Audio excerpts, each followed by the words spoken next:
Warshed Gaming! Welcome. Oh, we're here. We did it. It's Warshed Gaming. I'm your host, Dave, and I'm very, very excited / nervous / I don't know, anxious? Well, you're going to say this right. Harney. Yeah, it could be. I'm joined by some of my favorite people. You're right there, but you can't see her. This is my cousin Brenny, his wife Amanda. Hi. Welcome, guys, to the Warshed. We are doing something very interesting today, and we're going to take a step back. And also, speaking of step back, I'm sorry that we're starting late. I had a lot of stuff to cover. Something to note, Brenny here has never played Age of Sigmar before. Ever. Never once.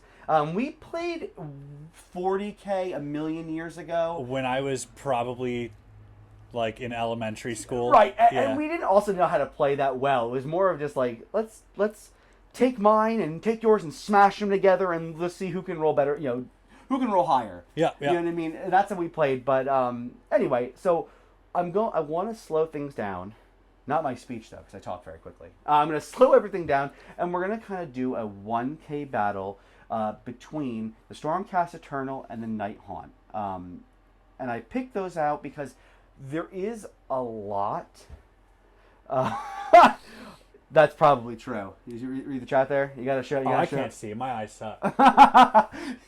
But anyway, so what we got to do is, I thought the Night Haunt was going to be pretty easy to learn because I'm sure if you know anything about Age of Sigmar, you're going to know that they're ethereal, which means they ignore Ren, so it makes it easy. What do you got to do? You got to roll a 4-up. That's it. It's easy. As pie. Half the reason why I chose Night Haunt. That's exactly it. I saw that they were very, very light on the rules. Light on the rule. Well, there's a lot to them, but it's easy to do, and you can learn it on the fly. And they're spooky boys. Spooky boys. You love it. You love to see it. So I'll be playing Stormcast Eternals. They're like the Space Marines or the poster boys of Age of Sigmar. But I went with a very basic army, which we'll explain in a little bit. But what I wanted to do was kind of go over some not basic things, but so for example, I want to go over some things about Warhammer. So what is the people go, so what is Warhammer? I go, I'm streaming. Dave, what is Warhammer? I'm streaming, and I go, it's nerd stuff, and they go, yeah, but what kind of nerd stuff? And I go, Warhammer, and they go, I've never heard of that. I said, I know, no one has, and that's okay. Like 6 of you have heard of it, and I appreciate you all very much. I always say it's like a mixture of chess and D&D. But on a much larger, we have a much bigger, this is our chess table right here, and we have a lot more pieces, usually, unless your son's a behemoth, which are massive models, and there's like 4 of them. Anyway, so what happens is I say it's D&D, but with chess and a lot more rules. Like D&D style rules, right? I mean, you guys play D&D, right? It's massive books. I don't. I want to, and granted, but I don't. That sounds awful. I'm a D&D Beyond boy. I don't own books. Well, he's gonna read like some kind of nerd. Yeah. No, not gonna happen. So anyway, that's kind of that's a very, very broad sense of what Warhammer is. It's a miniature based game. In this case, we're playing Age of Sigmar, which is fantasy-ish based. Dragons, wizards, spells, ghosts, and things of that. Goblins, things of that nature. I see a lot of people always asking on Reddit, and it's all the time. I really want to get into it. What army do I pick? And everyone has their own answer, and I guess I do too. Everyone goes, well, I want to be, and it goes, well, listen, do you want to have fun? Pick an army that looks the coolest to you. If you're looking to spike, I want to go to a tournament and just spike it. I want to get the best. Okay, then you might have to do a little more research, see what's winning, see how they're winning, maybe watch some battle reports. There's a bunch of really good people doing it. Season of War is a phenomenal channel. Tabletop Titans. There's so many. There's so many that you can check out to look at different armies, look at gameplay styles, and see what fits your needs. But really, I just picked what I like. My first army was OCR Bone Reapers, and it was just because I really liked my Arcan. Just a big old, hold on, let's see if I can get a good shot here. Big old, I broke him already. Oh, big old wizard. That's it. I thought he was really neat. I liked the idea that they're not just like skeletons where they're like, oh, we're just wimpy, like the Lord of Death and the Gash picked the best souls from the who died on the battlefield and was like just kind of like shoved them into like skeleton corpses. Like, okay, You're with me now. Let's go and fight. And they go, okay, what are we going to do? Anyway, that's kind of what it is. Pick what you like to play. Pick what looks cool. If you like lore, go with lore. There are, I guess there's more than one. There's a few ways to play Warhammer. Usually, though, the big two are going to be match play and narrative. Narrative is going to be much more like Dungeons and Dragons, sort of. I mean, my knowledge of it is very minimal because I like to play match play, not narrative. So if you're looking for an in-depth analysis, not the guy. But it's similar, where there's like, here's a mission, here's what you got to do, and it's almost kind of like you're not necessarily, you are playing someone else, but it's not in the same way that we're doing it right now. Mm-hmm. We're going to be playing a match play, which is actually from the General's Handbook, and these guys come out about every 6 months. This is last issue, but we are going to be playing the new edition. I just haven't gotten it yet. And what in the General's rule book or handbook, there's going to be all the tournament tile battle plans, which is going to be, I think there's 12 of them. So there's 12 different battle plans that you can pick from. Tournament organizers, when doing tournaments and things like that, or grand tournaments and things, they'll pick X amount of them from the book for everyone to play. So round 1, everyone's playing the same battle plan. Round 2, okay. same, so on and so forth. And so I personally like that. I'm not necessarily like a super hyper competitive person. I just like the competitive aspect. Will I slam things down? That depends. My brother knows. I can. We're playing a risk. I'm not having fun. No one's having fun. So there's that. But anyway, it's what I gravitate to. So that's what I end up playing. And that's what you're like, can I play narrative? I said, no, I don't care about your feelings. We're playing match play. And this book is brand new, came out this weekend, and so my copy isn't here yet, but I jotted down some rules. We're going to figure it out. It might be the messiest game of Age of Sigmar I've ever seen, but if it's going to be messy with anyone, I want it to be you. Yeah, it's going to be a shit show, but that's the only way it goes. That's how we do things. We just keep it sloppy. So, what do we got here? What are we playing today? We are actually going to be playing... Well, hold on one second. I had Warhammer, you fucking idiot. What are you, some kind of nerd? So we're playing Hours for the Taking. Let me see if I can get a good... It's basically a pretty interesting setup here. You got the defenders and attackers there. We have the Stormcast up here, the Night Haunt down here. And what's pretty interesting about this one is the objectives. So what we're doing here is... This is the Night Haunt setup area. They have this is your home objective. Right. This is my home objective. And what happens is, when it comes to scoring points at the end of a round, you get 1 point if you hold your own home objective. You get another point if you hold the center objective. You get 2 points if you hold your enemy's home objective. And now, to hold an objective, do I need to have like a certain... More models. Okay. More models. It's just a matter of who has the most models in Correct. that zone. And there are... That's a very overarching way of saying it. There's some models that are worth more on a point than others. But in this case, 1 for 1. That's it. Yeah. 1 model is 1 point. Now, I did mark... So I want you to see here. This circle is actually the objective. The middle circle is the objective. In order for it to count a model on it, you have to be within 6 inches. Okay, yeah. So this whole thing, this from here to here and here is all 6 inches. So if, for example, I have 1 model on this objective, there's no one on that objective, and then over there you have, I don't know, 6 or 8. And again, it doesn't have to be wholly, it's just partial. So 1, 2, 3, 4. So you have 8 on that. Doesn't matter if you have 1, 8, 12, 30. As long as you have more, you're holding the objective. Yeah. And that's at the end of the turn. That's how we're going to score those points. I think actually, you know what? Hold on. There is an extra bit that I missed. You score a victory point if you control the center objective, which is that one right there, and that objective is contested by a Galician champion, which I explained to you earlier, and I'll explain to you as well. In the armies that we're playing right now, whoops, there we go. The Galician champions are going to just be our heroes, and I'll go through the hero lists in a minute. But the basically saying is, if one of our heroes is on the center objective, and we are holding it, meaning I have more than you, I get an extra victory point. Okay. That's it. Pretty simple. I was actually going to nix that one because it's such a pain in the butt sometimes. I was like, you know what? If we're going in, let's just go. Let's just go. I think... Let me just think about anything else I wanted to bring up. All the stuff. I mean, I have some notes here again. For Nighthaunt, it's pretty easy. Roll 4-ups. You can't lose if you roll 4-ups. I'll try. Okay, super hard. I'm gonna try real hard. Yeah. So what I'll do right now is I will go through the army lists for each army, and I will go through the choices that we made. And I made. I'm sorry, not to belabor the point. Anyway, so what we're gonna do is we're gonna go with the Stormcast Eternals list first. So what I ended up doing, I ended up taking 3 5-man units of Vindictors. Why? Because they're 2 wounds each. Because what they do is whenever they, I think it's when they hit on a 6. So if they roll or hit wounds on a 6, they automatically deal 1 damage. Period. Don't roll a save. Don't roll anything. But it's not a lot because there's only 5 of them. I think they have 2 attacks each. But it's something. They're chunky. They can sit on a unit, and they're not bad. And they're cheap. They're cheap battle line, which is nice because that's kind of hard to find sometimes in Warhammer. Because I could take those dragons, but they're 340 for 2. I'd rather take a group. I think these are 130 for 5. Okay, yeah. I digress.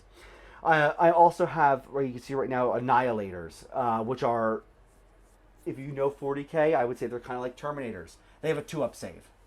They're very, very hard to kill. The only problem is, and their biggest weakness, is mortal wounds. We're not doing many of that in this battle, but if there was a lot of magic casting where they're doing mortal wounds, that's where they suffer, because they don't have a ward save. So that 2-up save is great, until they start meeting mortal wounds, and then they just get picked apart. Yeah. Now, they are starting right now. They're not on the table. They're in reserve. They're in outer space waiting to come down with the force of a meteorite. And that's what they do. They get called down to do damage when they come down, and they also, when they charge, they do some damage as well. So moving after that is my Lord Imperator, which is going to be the guy right now with his griff. He has some shooting attacks, he has some physical attacks, but the main reason you bring him, because he doesn't have much, but the main reason you bring him is once per turn, when you bring someone down from reserve, which are those Annihilators, instead of being 9 inches away, they give you 7 inches away, which makes the charge easier, and when they have those impact, when it comes down, they might be able to hit more of your units with damage. That's about it. So next is my general, which is the Lord Relictor. You'll see it's that big. It's the hero holding that giant. I don't know what it is. Flag of the dead with some candles on it. I'm not quite sure. Anyway, I should probably know, but I don't. Anyway, so that's my Lord Relictor. He is a priest, which means he can cast right there, Lord Relictor. He is a priest. He can cast 1 prayer a turn, and he has blessing. Blessing goes off on a 3. So for prayers, when you cast a spell, it's 2d6. A prayer is 1d6. So on a 3, I think actually he gets +1 to chant anyway, so it's 2. He gets to give a unit exploding 6s, which means if I was to roll a 6 for attacks, it becomes an extra attack. Oh, I rolled 2. 2 more come into the. I have to roll wounds, but I get extra attacks out of it. That's probably not going to be I'm probably not going to use it too much, but we'll see. He also has a heal spell, a heal prayer, and a damage prayer as well, which is pretty cool. Again, because he is my general, he gets an artifact. That artifact is the Arcane Tome. Why? Because it's good. Because now he's a wizard. He's a wizard priest. He's so many things. He's everything. His spell is Celestial Blades, which makes one of my units, I think it's wholly within 18, wholly within, I lied, 12. 12 inches, they get +1 to wound. Just one unit, not an aura. 1 unit gets to slap a little better.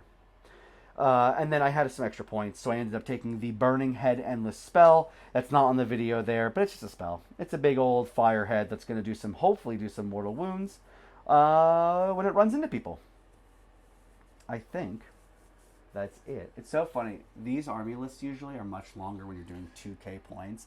So I'm like, no, I gotta be missing something. There's something I'm missing here. Something to note, I am in Hallowed Knights, which is my sub-faction, which means any Redeemer unit, which are going to be my Vindictors, that's my battle line, the 3 5-mans, they fight on death on a 4-up.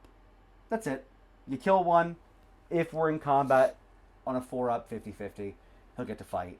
It's just a little bit. It's a little bit of damage there. I am taking take what's theirs as my grand strategy, which means I have to have more units wholly within my opponent's territory than they do at the end of the battle. I think that basically wraps up. Oh, one more thing. Sorry. With the new GHB, we get one aspect of the champion, which is an enhancement in itself just because we're playing in this realm. Not only that, it can only be given to a Galatian champion. And what a Galatian champion is a non-unique, non-mounted hero. So, for example, here's a good example. So, he fell. Teclis here has a name. He is not a Spirit Torment. He is not a Lord Relictor. He is a unique, which is a keyword, unique named model, and can't have more than 10 wounds. He has like 16 or so. Not the case. Gardas over here, small little guy. Can't see him that well. I tried. Move past it. Now, he is a small guy under 10 wounds. He is not mounted. However, he is named. So you can't actually use him as a Galatian champion either. That's just the rules. That's how Games Workshop thought it up. That's what we're doing. That's it. That's the Stormcast army. We're going to go ahead and go to the Nighthaunt army. And let me take a look. My boys. Your spooky boys. All right. Oh, something I didn't explain to you. I'm going to explain it on the fly. Here we go. Your army is under the Emerald Host. It's like a sub-faction. Like my guys fight on a 4-up. You're in the Emerald Host. Mm-hmm. Before the game starts, you apply the Emerald Curse, which is you pick 1 plus D3 units in my army, and they're cursed. They have the Emerald Curse. At the end of each battle round, you roll a D6. On a 2-up, they take D3 mortal wounds. That's it. Oh, okay. You just curse them, and they can take periodic damage because that's what you do. It's a curse. You are taking the grand strategy, the day is ours, which is basically saying you're going to have, at the end of the battle, you're going to have more champions than I. Which is already a good start because I only have 2. And you have 3. So that's a good start already. So your army is pretty simple. It's 2 Spirit Torments, 1 being your general. The Spirit Torments, if you're unfamiliar, are these little guys holding the locks. You'll see them come up on the screen in a minute. One is your general, but what's really important about them is at the end of each combat, not just your own. Each combat, you get to heal or revive up to 3 wounds within 12 inches to any unit. Now, because you have 2, you get to do it twice. However, the same unit cannot be targeted twice. So if one of your Reapers took 6 damage and 6 are gone, you can't heal all 6 back. I see. Just one unit can be affected by that a turn. One of the Spirit Torments, we'll figure out which one because you have 2, is your general. They have the Arcane Tome. It's like you copied me, except I made the list. So I copied me. But that also is because, we could have had a little more fun with it or been a little more, a little different. But the Arcane Tome is just so good. Also, because the Arcane Tome and he's a wizard, if you don't like the spell, you don't want to give the spell, which yours is the Seal of Shaish, which gives one of your units a 5-up ward save. For that turn, you can also do Arcane Bolt. So you can hold it, and you, the way, I'm not sure how, it used to just be, I'm going to cast Arcane Bolt, pew, and you shoot it right away. You actually store it this time. So you roll it in your hero phase. Pinch the tip, hold it in. Okay. Exactly. But you have to use it that turn, and the reason that you would maybe want to hold it in, don't laugh. It's not funny. It's not funny. We're adults here. But what happens is, later in the turn, you basically release it at the beginning of another phase. And when you release it, if you're within 3 inches of an enemy unit, they take D3 mortal wounds instead of just 1. That's why. Super impressive. Super impressive. Everyone's happy. Everyone loves it. We're all adults here, guys. You can't laugh at everything. Every duty. Okay. So when I'm pinching the tip, holding it in. Yep. Yep. Go ahead. Let's remember. Anyone can be watching this. Am I able to release this? Am I able to release In your face? Nope. Do I have to Oh, release wait. in my own face? It's your phase. Your phase only.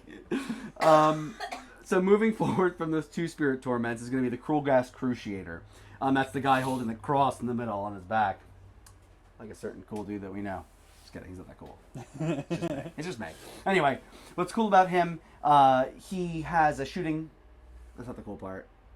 What's cool about it is his aura. If a friendly unit is within 3 inches of a terrified unit, which means they have to be in combat, in close combat proximity.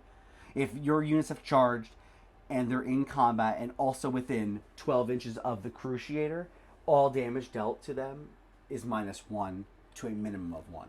So if I'm dealing 2 damage to you and they both go through, it automatically goes down to 1, which is really good. Really good. Especially because a lot of things, not everything in my army per se, but can do 2 damage. 2 damage is brutal, especially when everything you have for the most part is 1 wound. So like, oh no, I lost a save, I'm going to lose 2 guys. Like, psych, it's just 1.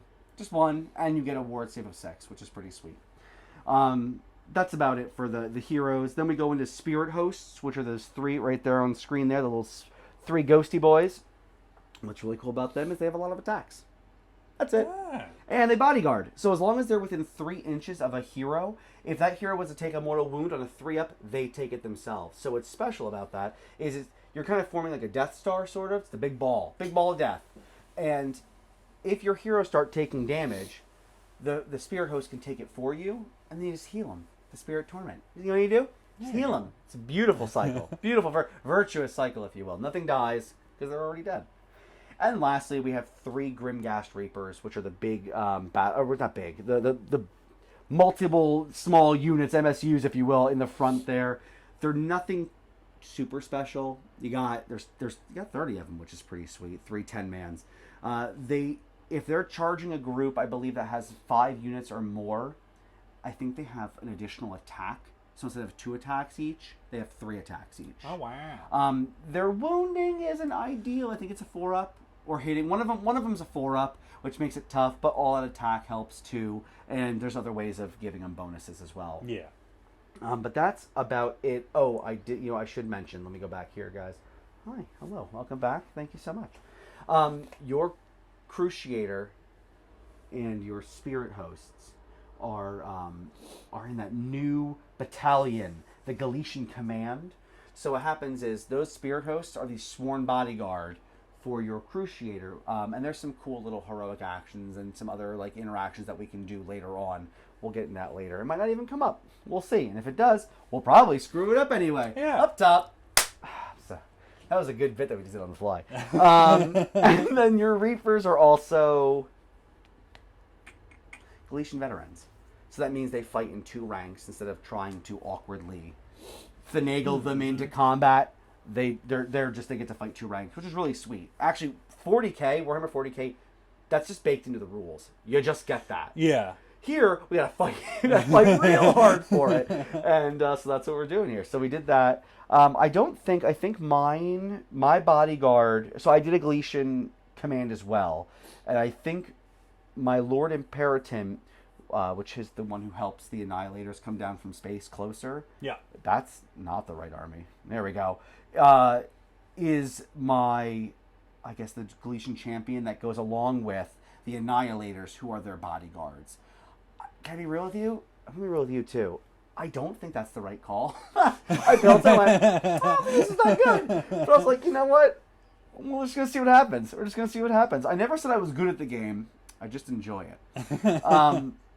Also, so there isn't many other battalions that made sense. So your guys fight in 2 ranks.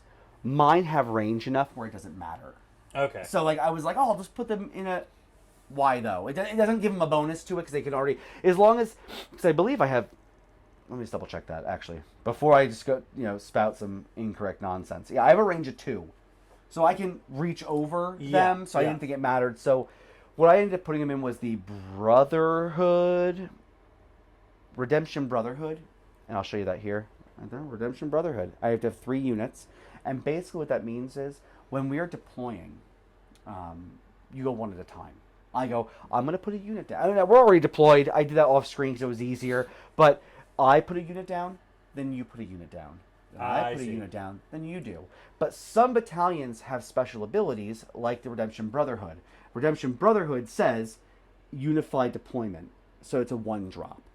So that means is when I'm deploying one unit, I can deploy all 3 of my Vindictors at once, as if even though it's 3 units, it counts as 1. Okay, yeah. So I drop them all at once, and you would think, well, why is that important? Tell me why that's important. It's exactly what I was thinking. I knew it. It's because we're best friends. But the reason that's important is whoever finishes deploying their army first gets to pick who goes first. Okay. So the reason, there's a bunch of other, you can check the General's Handbook. There's so many different battalions that you can pick. I just thought these could be pretty fun. It's a 1K battle. I'm already chatting for 30 minutes. It's brutal. So, but anyway, so hopefully the game will be a little quicker rather than just me blabbering on for too long. So what ends up happening is, the reason that this is important is because you would think most games, I go, you go. I go, you go. Not the case. At the end of the battle round, I went, you went, or however I decide that to go. Yeah. At the end of the battle round, we tally everything up, and once we're ready, we have to roll for initiative.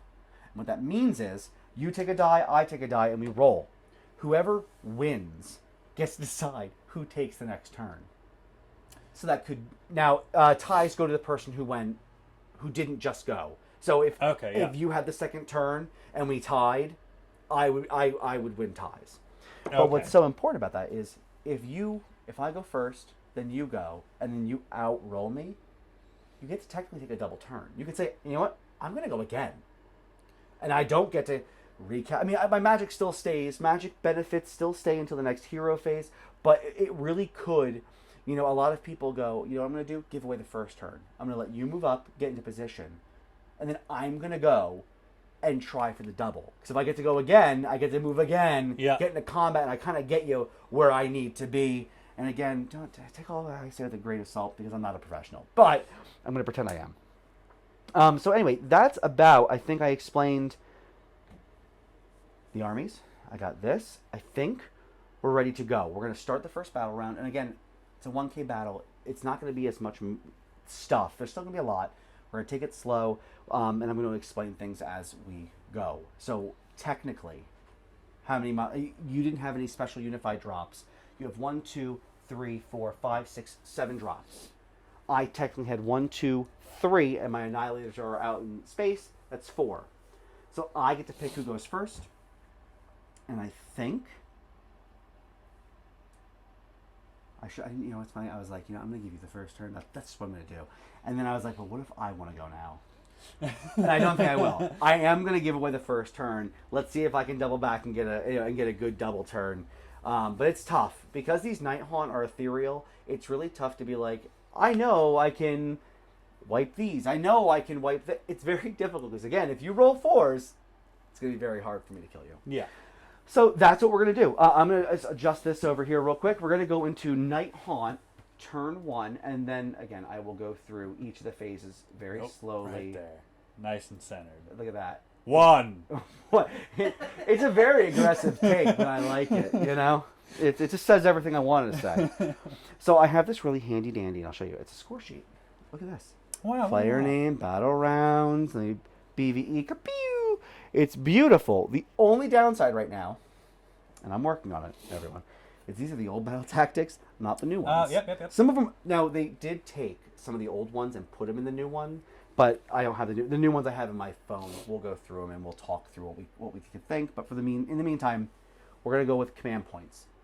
So the way it starts, you're taking first turn, you're Night Haunt, you get 1. I'm going second, I get 2. And then we check. Do you have a general? Yes, I would hope so, because the game just started. Oh, we forgot the general. Oh, we forgot the general. End stream. So you go to 2, I have mine, I go to 3. It's really usually that way it works is we each get 1. Now, we have to pick a battle tactic for you. And the battle tactics, are really handy. I had them readily available. Here they are. They're all right here. I'm not going to list them all right now, because there is a lot of them. Eye for an eye you can't do because this is the first round. You haven't fought anyone yet. I think the easiest Depends on how close you really want to get. But I think what you want to do is, I was eyeing it up, was... Where'd it go? Not lead the assault. No. Hold on. I'm so sorry, everyone. I'm not that sorry. Oh, I think it was Cunning Maneuver. Pick a friendly champion on the battlefield that is more than 3 inches from all enemy units. Any of your champions. Right. You complete this tactic at the end of turn. That champion is more than 3 inches from all enemies and is contesting an objective that you control wholly outside of your territory. So if you look here... exactly. Okay. So now the way this is actually... It's kind of funny the way they have this cut. Even though this is kind of half in, half out, this one and that one. So it's this line, half this and down is your territory, so technically it's not wholly out, which is the issue. Okay. And same with mine over here. But this one is basically no man's land. This brick of 11 inches right in the center of the board, no man's land. So I think that's the only one that's really obtainable. Potentially you could try and do Desecrate. So the way you hold... well, you need to know I was air quoting. the way You just get in there. That's a good point. I could have done that. When you desecrate the lands, it means you have to hold basically a piece of terrain that's not wholly within, that's partially in enemy territory. Basically saying, like, look at me, I'm in your space. The only one that you could really do, let me go top down real quick. It's going to be this one here and this. And there's no way you could get to here. But you could, in theory, I think, 8, well, that's 14. You could, like, sneak a couple, because it has to be within 3 inches. It's going to count any model that's within 3 inches to it. So you might be able to do it, but I figured the easiest thing to do would be... Actually, you know what? I might have lied. Hold on. I didn't lie. The idea would be to get one of your heroes. It's heroes or bodyguard? Nope, I lied. Nope, the champion. One of your Galician champions onto this objective. Now, again, your entire army moves 8 inches, right? Yes. So your Spirit Torment get you right at this gate, which then if you were to run, you would need a 3. You know, at least a 3 to run, or you could use a command point to auto-run one of your units 6, which might be the way to go. So I think that's the one that we should do first. Again, I'm really, and if anyone knows, if anyone sees something that's better, let me know. We're still learning this. I mean, you're learning for the first time. Yeah. I'm still learning, the game itself, especially with the new General's Handbook. Anyway, so we're going to try Cunning Maneuver. So next in the hero phase, we have to pick a heroic action. Each of us do. And what that is one of our heroes performs an action, and it's one of, I think it's 6 things now, which is really a pain in the butt. But that's beside the point. You could do heroic leadership. 1 die. If you get a 4-up, you get an extra command point. Oh. Honestly, in the first turn, that's usually the way to go. I can, if it's your, so I get a heroic action as well.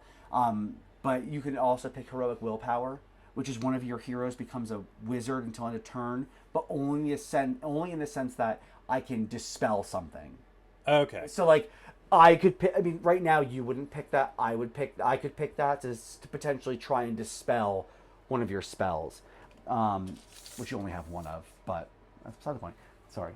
30-inch range is the deny range, so none of my, it has to be visible, so none of my heroes could even dispel something if I wanted to.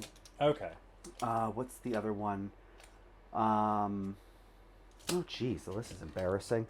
It's only because the other ones are you use them so much more.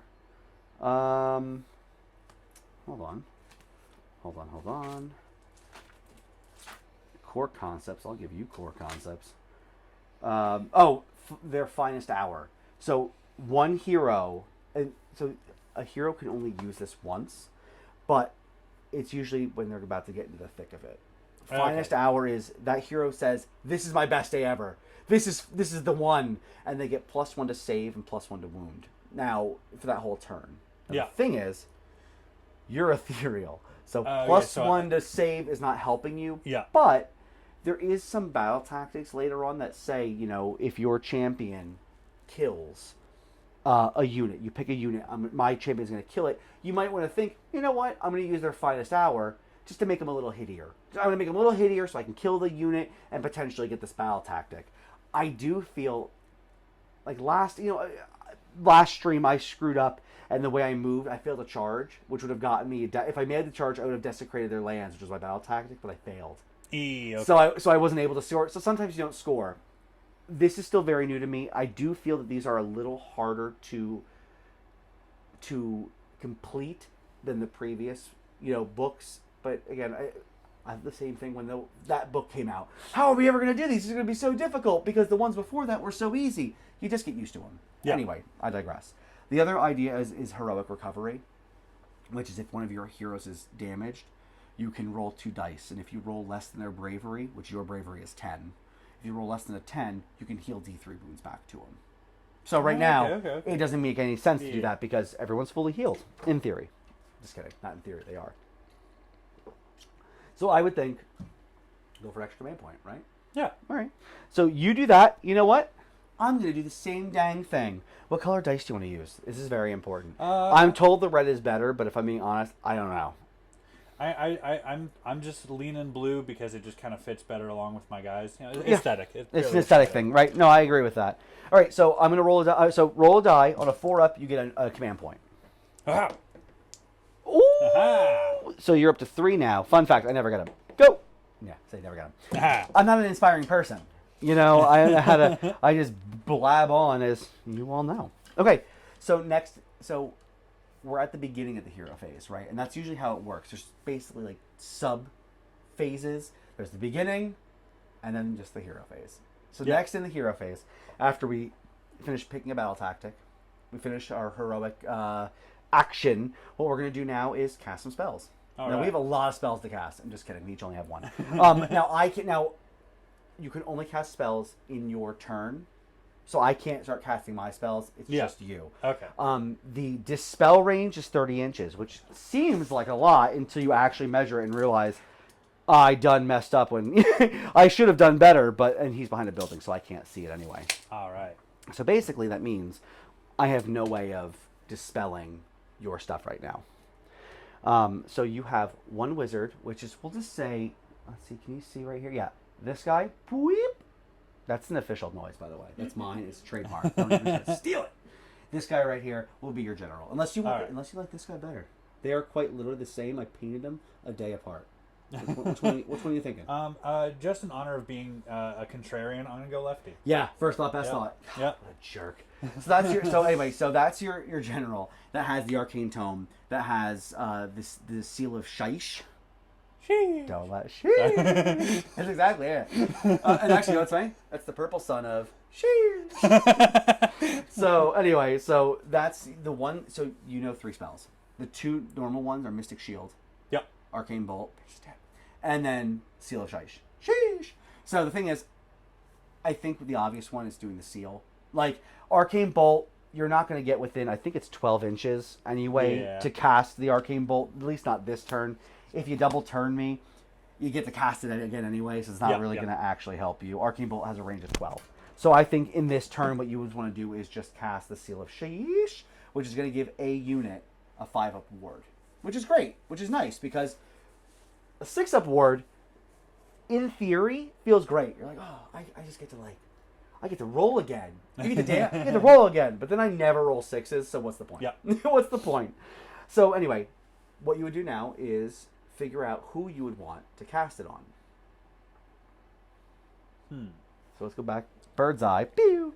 So we're going, it's for a full unit? So this Spirit Torment, because he's your general. Yep, lefty. Gets to make, that's right. Gets to make, actually, you know what we should do? Just a little marker. Yeah, now we know. That's your general. Is going to give a unit, again, 10-man, 10-man, 10-man, 3-man, or 3 single models. Yep. One of them is going to get a 5-up ward. You have a 6-up. This is a 5-up. It's much better. It depends on how you want to really maneuver everything. So Yeah. we had talked about it before. This is kind of like a Death Star formation. You have these things that can heal and mitigate damage, and you kind of want to keep your army in that bubble. You want to keep them there. You want to keep them safe. They're your friends. This is your family. And I think Vin Diesel said nothing's more important than family. Guys, help me out here. I never watched one of those movies, but I'm pretty sure. Yeah. But I went on the Universal ride, and all he talked about was family. So I'm pretty sure that's important. Well, yeah, you know better than the rest of us. I know the ride was really subpar. Don't tell anyone that. Definitely don't tell the internet. Anyway, so in my opinion, sorry. Let me just also say, if you're familiar with Warhammer, you know you do not. Once a unit is on an objective, it holds that objective even if they move off of it, unless it states otherwise. But in this case, it does not. So this unit is on this objective. If it was to move off of it completely, you still hold it until I get anyone on it. Yep. Now, with that said, one unit can't hold more than one objective. So let's say you had him here, and then somehow you wouldn't be able to, actually, because there's too far of a distance, but move them to here. You got to pick. They can't hold two. Yeah. But in this case, if you were to move these up here and kind of like scoot your army up and get them onto here, and these are over here, absolutely. As long as a unit is on there, you can hold both objectives. Okay. So, who do you want to protect the most? Mirror, mirror, on the wall, something. I'm very pretty. I know, very, very well versed in these. I think I'm gonna protect my boys right up front. I love it. Front and center.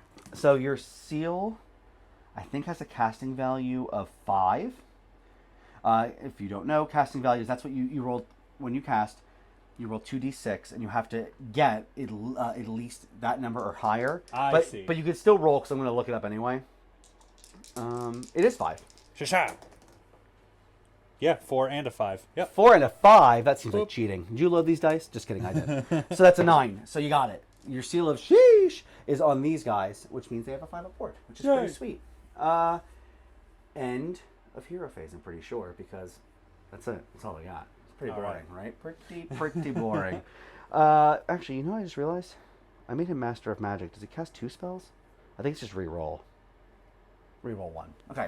But what's fun about that, though, is you get to reroll it on binding, too. So if I attempt to cast a spell, and you're like, not today, Chucky boy.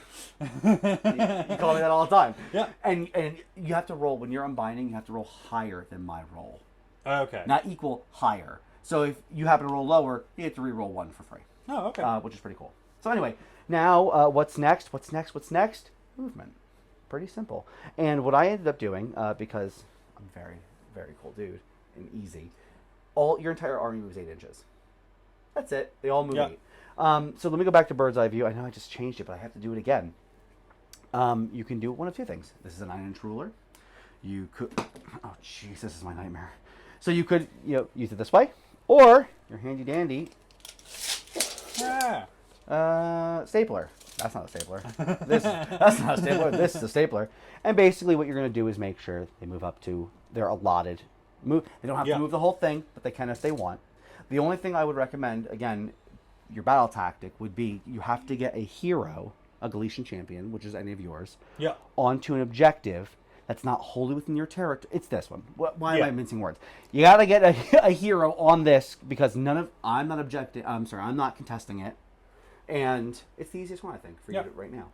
So you could either risk a run roll and not use a command point, or just use a command point and auto run 6. And the command points are essentially use it or lose it each round, right? If I don't use it... Each battle round. Now, what's interesting is, and it's kind of good that you got that extra one you just got from rolling the 4 up, goes away at the end of your turn. I see. So you could just go, you know what? Auto run 6, please. And you get, and you've used your command point for it, and you could just, you have to worry about losing it later. Honestly, because I was planning on losing that roll anyway. Right. Roll a 4 up. I can't. Exactly. I'm just gonna use it. We'll ding you down. You went from 3 to 2. Yep. And and who are you using it on? I'll use it on Galician champion. They're all Galician champions. Okay. The Cruciator, the one that minimizes damage. Yeah. So he's going to be moving 8 plus 6. You know the math. Go. It's 14. 14. Come on!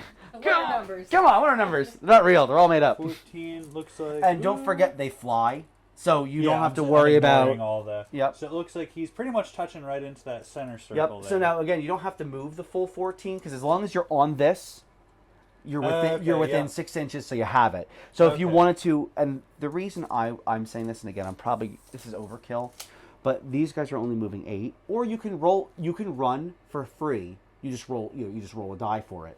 Yeah. So like you can move them. The minimum is going to be 9.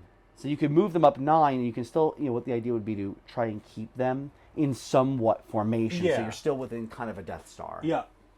All right. So anyway, continue. Sorry. So yeah, I'm gonna move him so he's kind of just within. Yep. And don't worry, if something breaks, there. it's fine. It happens absolutely constantly. Don't give me permission. Please don't break them. Comma. Don't break them. Take away. Don't break my thumb. Yeah. And then so I have 8 inches of a guaranteed movement. You correct? get to Anything move beyond? up to 8 inches. If you go, I need these guys to move a little. So you, for example, you look at this, and you go, I can move up to here. But then, again, now this is the first line of them, right? Yeah. So yeah. first line, you get to move. To like here. But you're like, I want a little more. You just get to run. Yeah. You roll a die, but it's random. D6. Random. Yeah. And you get to, you're literally dressed as a hot dog. So is that guy. So anyway, would you like to run a unit? So I don't, no one talks about that show enough. If you haven't, I'm talking about, I think you should leave with Tim Robinson. Because it's golden. Everything is perfect about that show. It is the best show. It's the best in sketch comedy show in a very, very long time. We all just want to find the guy who did this. Oh, it's so good. Spank his bare butt, back, and balls. Oh, excuse me. So, oh, jeez. My rearmost Johns Can go here. be right at. Oh, actually, again, so the front of this would have to be the front of this. So they would be like there. I see. Yep. So yeah, I want to get just a little bit more distance. So let's roll. So I know I have this sweet dice box here, but we're not going to use it yet because I don't have a camera for it yet. I'm working on it. So we'll roll on the table. All right. Let's see it. Oh, that's a 6. Okay. That's a big old 6. All right. So if you just keep rolling that, you didn't even need to use the command point. Yeah. So I don't have to do the full up to extra 14. 6. You get 14 inches. All right. Well, in that case, I'm just gonna. Weep. Yeah. Yep. I'm eventually going to. So sometimes I'm magnetized. I put a magnet on the bottom here, which makes them a little heavier. But what's kind of cool. While you're moving those, I'm just going to keep chatting. I made a box and basically used what is this? Like liquid nails? Kind of, yeah. I mean, it's a strong adhesive, and I'll show everyone here too. Why not? Hello. It's a nice metal box, and it looks really haggard because that's my life. But what's really cool though is it's magnetized. Amazing. So you can, there you go. And so when you're driving and bringing your army somewhere, it's not a nightmare. Because I can't tell you, I was bringing my brother's army, his ogres, to his house, and I'm like, oh no, someone cut me off. I slam on the brakes, and all I hear is, shh, and I'm like, oops, baboof. Bird's Eye's getting a good view of me just struggling with these very front-heavy. Yes. Oh, I don't know if you saw last week's. I literally just yelled, "This is my nightmare" over and over because they're all leaning forward and they're just all fall over. Forward. Yeah, and their sides are kind of going into the one in front of them. So all right, it's almost as annoying as these guys. Yeah, just the most asinine. Yeah. Whoever thought they have 3-inch reach, which is really neat, but good luck ever setting them up. Do better. Do better, please. Yeah, I get. They're fighting. You want to go forward. For the sake of the people that have to maneuver these models, I break them up just a little bit. I'm not even lying. I'm telling you, half the spears are broken, and they're just little glued together in the middle. It's really awkward. Yeah, it's historically accurate. Most spears in combat, glue. That's it. Yeah. Okay. So you moved him, you moved them. Yes. Next unit. Now again, these only bodyguard up to 3 inches, so you might want to think of try and keep them close as well. Oh yeah. So I'm able to roll to run for Everyone. everybody, right? Okay. Anyone can roll to run. Okay. So I'm basically gonna do that just to try to get as much. All the time. Huh. Okay. 4. Okay. Wow. So He rolls yeah. 4 ups and 6s. Is he cheating? You have to tell me if he's cheating. He's always cheating. I knew it. You should see me. Pumpkin eater. You should see me playing D&D because I Wow, Bernie, that looks like a 1. Nope, definitely a 12. yeah. That's a D6. 12. I No, said 12. I fail a lot of saves. Nice. All right, so I can basically. I'm not use even. those. You know what? I haven't played D&D in a very long time, and I really We the should time do I it. played, I really enjoyed it. My only thing is, it was like, can I commit to a time to do it now? And I would like to, but guess what, guys? Guess what? I gotta stream every week. Every week. So I'm here. However, though, as things get going, I would love, like, maybe not on a Sunday, on a different day, bring everyone in. Yeah. Let's do a D&D campaign session or Yes. something like that. I would love to play other tabletop games. You want to play Pandemic? Do you want to play whatever? I'll play what I have. Wait, did you ever? Catan. Did you ever- Catan I have. good. I have that. I never played it. That. I Ooh. bought it at a gift You shop for only have- $5 or a. Wait, consignment shop for $5 is great. Great deal. That's amazing. 'cause I'm sure it's Catan bits and is- pieces. I don't it's know. like $50 for just like the base. Oh. Yeah.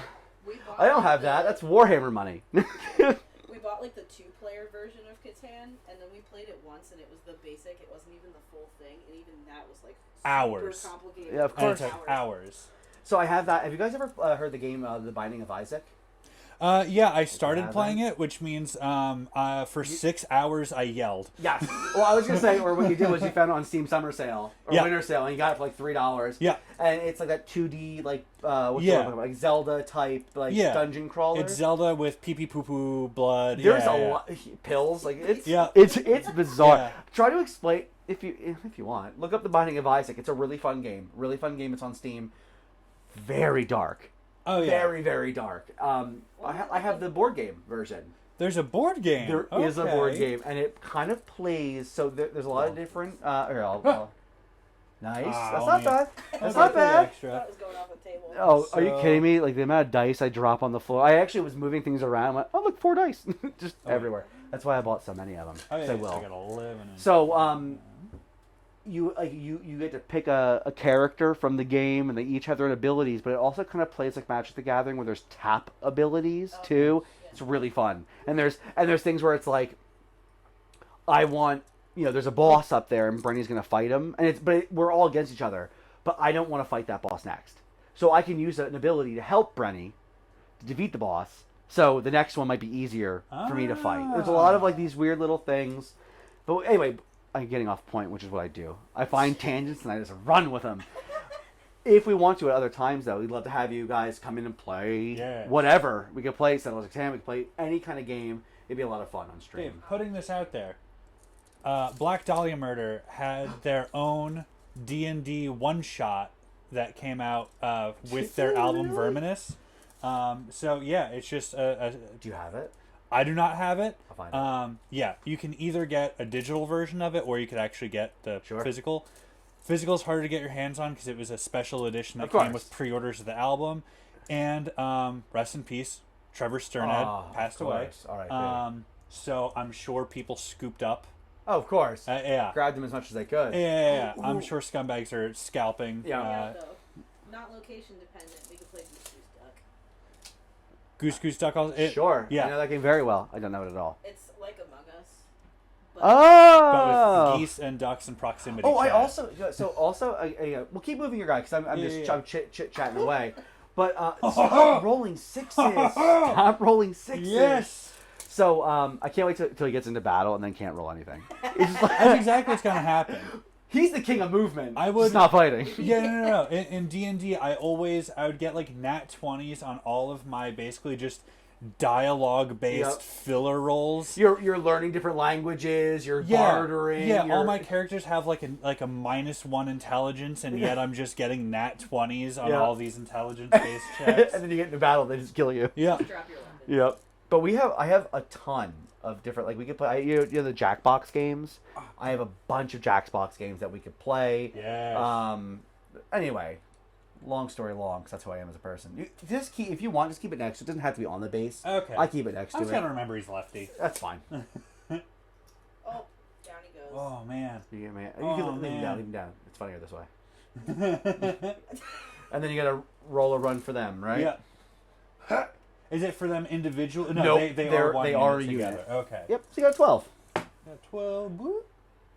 So you can get them pretty much. I was able to. It's just these guys really, Right.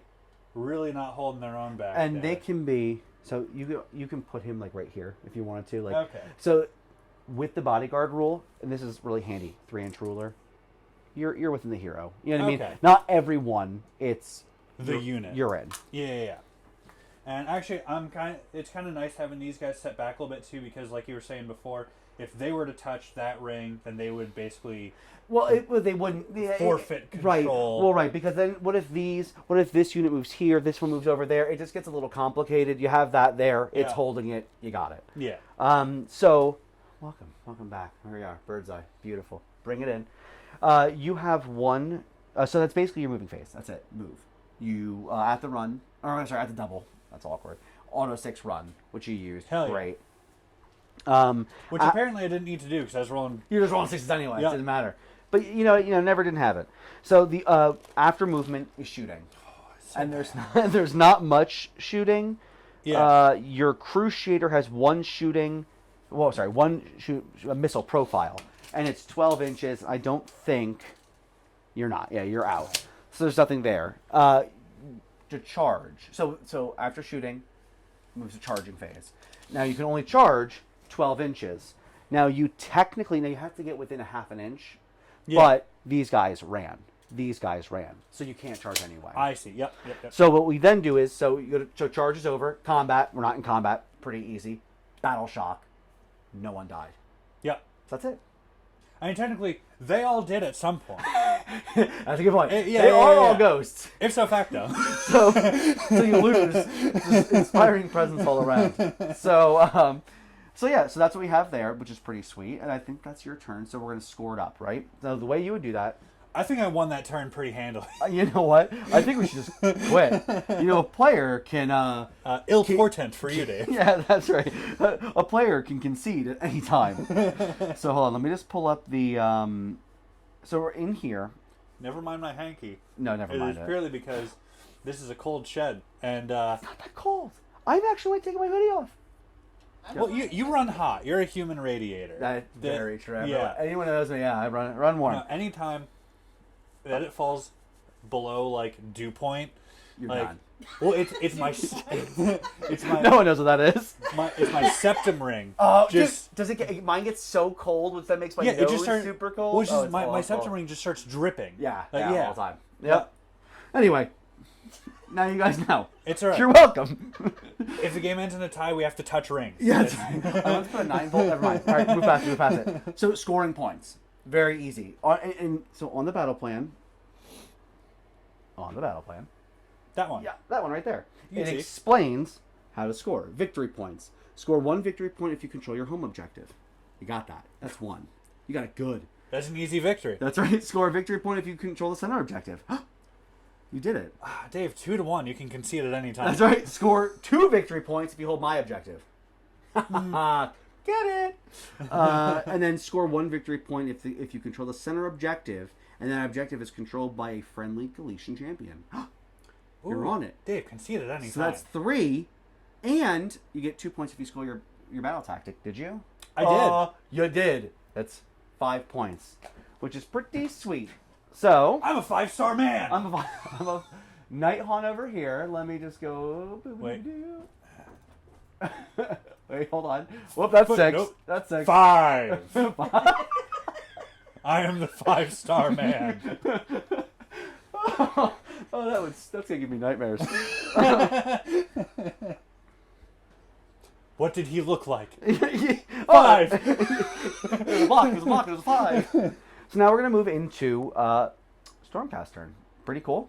I'm excited for it. You excited for it? It's all right. I'm medium excited. I feel like I gave you some bad advice. No. I'm really sorry. So we're gonna hold on. We're gonna rewind real quick because I have a unit in Deep Strike that can come down anywhere on the board as long as it's outside of 9 inches from any of the enemy units. Which means I could just kind of jump onto your home objective and take it. Now, with that said, that's going to score me some points. But with that said, I don't know how great it is because now I have a unit back here. Mm-hmm. They could charge here, but that's not really, that's not ideal. But in order for you to get me off of that objective, you'd have to move these guys back. Yeah. You'd have to almost have them right here. I see. So I can't take that objective. Yeah. Would you like to change anything? Because again, it kind of separates your guys a little bit. You are wholly within 12, but you wouldn't be. So these guys wouldn't get the cool -1 damage, which is semi-important, semi-charm kind of life, baby. Now, hear me out. Am I able to just simply reorient them like, well, sort of. So I know you would still be taking the objective. So if, let's say you move them to here, right? One guy gets onto about here. I can jump them back to here. I have to be 9 inches away. So I could put them anywhere. Actually, honestly, this is the easiest way. They would have to be, outside of that. So, well, actually, I make them 7 inches. So it would still be 1, 2, around here. Okay. Does that make sense? Yeah. So now, with that said, is it me getting on your objective the end of all things? I mean, no. Wait, why is this here? It's for him. Lefty. Lefty. He has a name. He has a name. And you will call him that. Yeah, good luck. That thing's screwed. So anyway, I should have mentioned that before. I mean, I did, but I was just too excited. Too excited. I don't know what you want to do. I don't think it's the worst thing having them, kind of body blocking me off of the objective because it stops me from getting it. Yeah. They are outside of that little aura, but I don't personally know if that's the end of the world. I don't think it is. I don't think it's the worst. You still got 20 more guys up front. Yeah. You, in theory, next turn could move your Spirit Torment back and try and heal them if you really, at the end of combat if you really wanted to. Yeah. But it's really up to you. Well, it's also, is that lone guy going to do enough to that? There's 3 of them. Oh, it's 3. Oh, okay. This is a unit of 3. Yeah. So they could do Mortal Wounds on the drop. Yeah. They can then charge and do Mortal Wounds in the charge. All right. In that case, yeah, with it being unit of 3, I think I'll drop him back a little bit. Okay. Okay. So let's go back here, and I'm sorry, guys. Sorry, this is taking. I just kind of forgot. So it's a 7. So it's 7 inches. So to keep me off, you would have to. And actually, again, you'd have. If they don't do much damage, like if you roll your 4-ups and they're not doing much, and they're only 3, so they count for 3. You know what I mean? Yeah. So I would have 3 models on this objective, and you could have in theory 10, but they are a little fighty, so they might get some kills off, and you can't res them because you're too far away. Yeah. So again, 7 inches. I mean, if you put them here, I can't. I can still drop over here and charge them. Yeah. But I'm not going to automatically get your objective. So I think I'm due. Am I doing this to play a mind game? Absolutely not, because I don't know how to do that. I don't. I'm really. Games don't know what they are. Don't know her. You're the sociopath. Not me.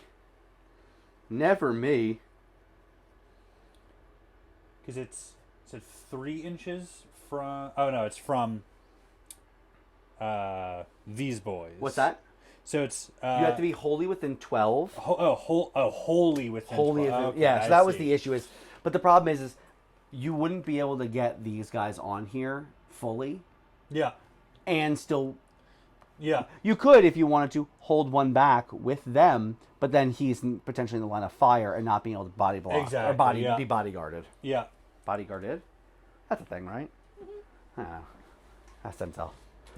Wasn't he in the bodyguard? I can't remember. Someone look it up for me. Okay, so that's what we're going to do? Yeah. All right, so just kidding. We're back. Now it's the end of round 1. We're still at 5-star, man. I'm pretty proud of you. Yeah. Start of my... Me too. All right. Not yet, though. Too soon. Too soon. Start of my turn, or my hero phase. We each have our general, so we each get a command point. We then get to do. I have to pick a battle tactic, and that I think is going to be the tough one, because I can't do the one you did, right? It's impossible for me to do because I would have to literally kill all 3 of your heroes because they're all on it, as well as wipe them off because you can bodyguard them. That's gonna be that's a very, very difficult task. I don't think I can do that. So what am I gonna do? It's a great question, me. I don't know. I think let me just do some measuring real quick. Also, my guys are notoriously slow, so they're not really good at movement. they're really just okay with it. Let me just see one more thing. I could.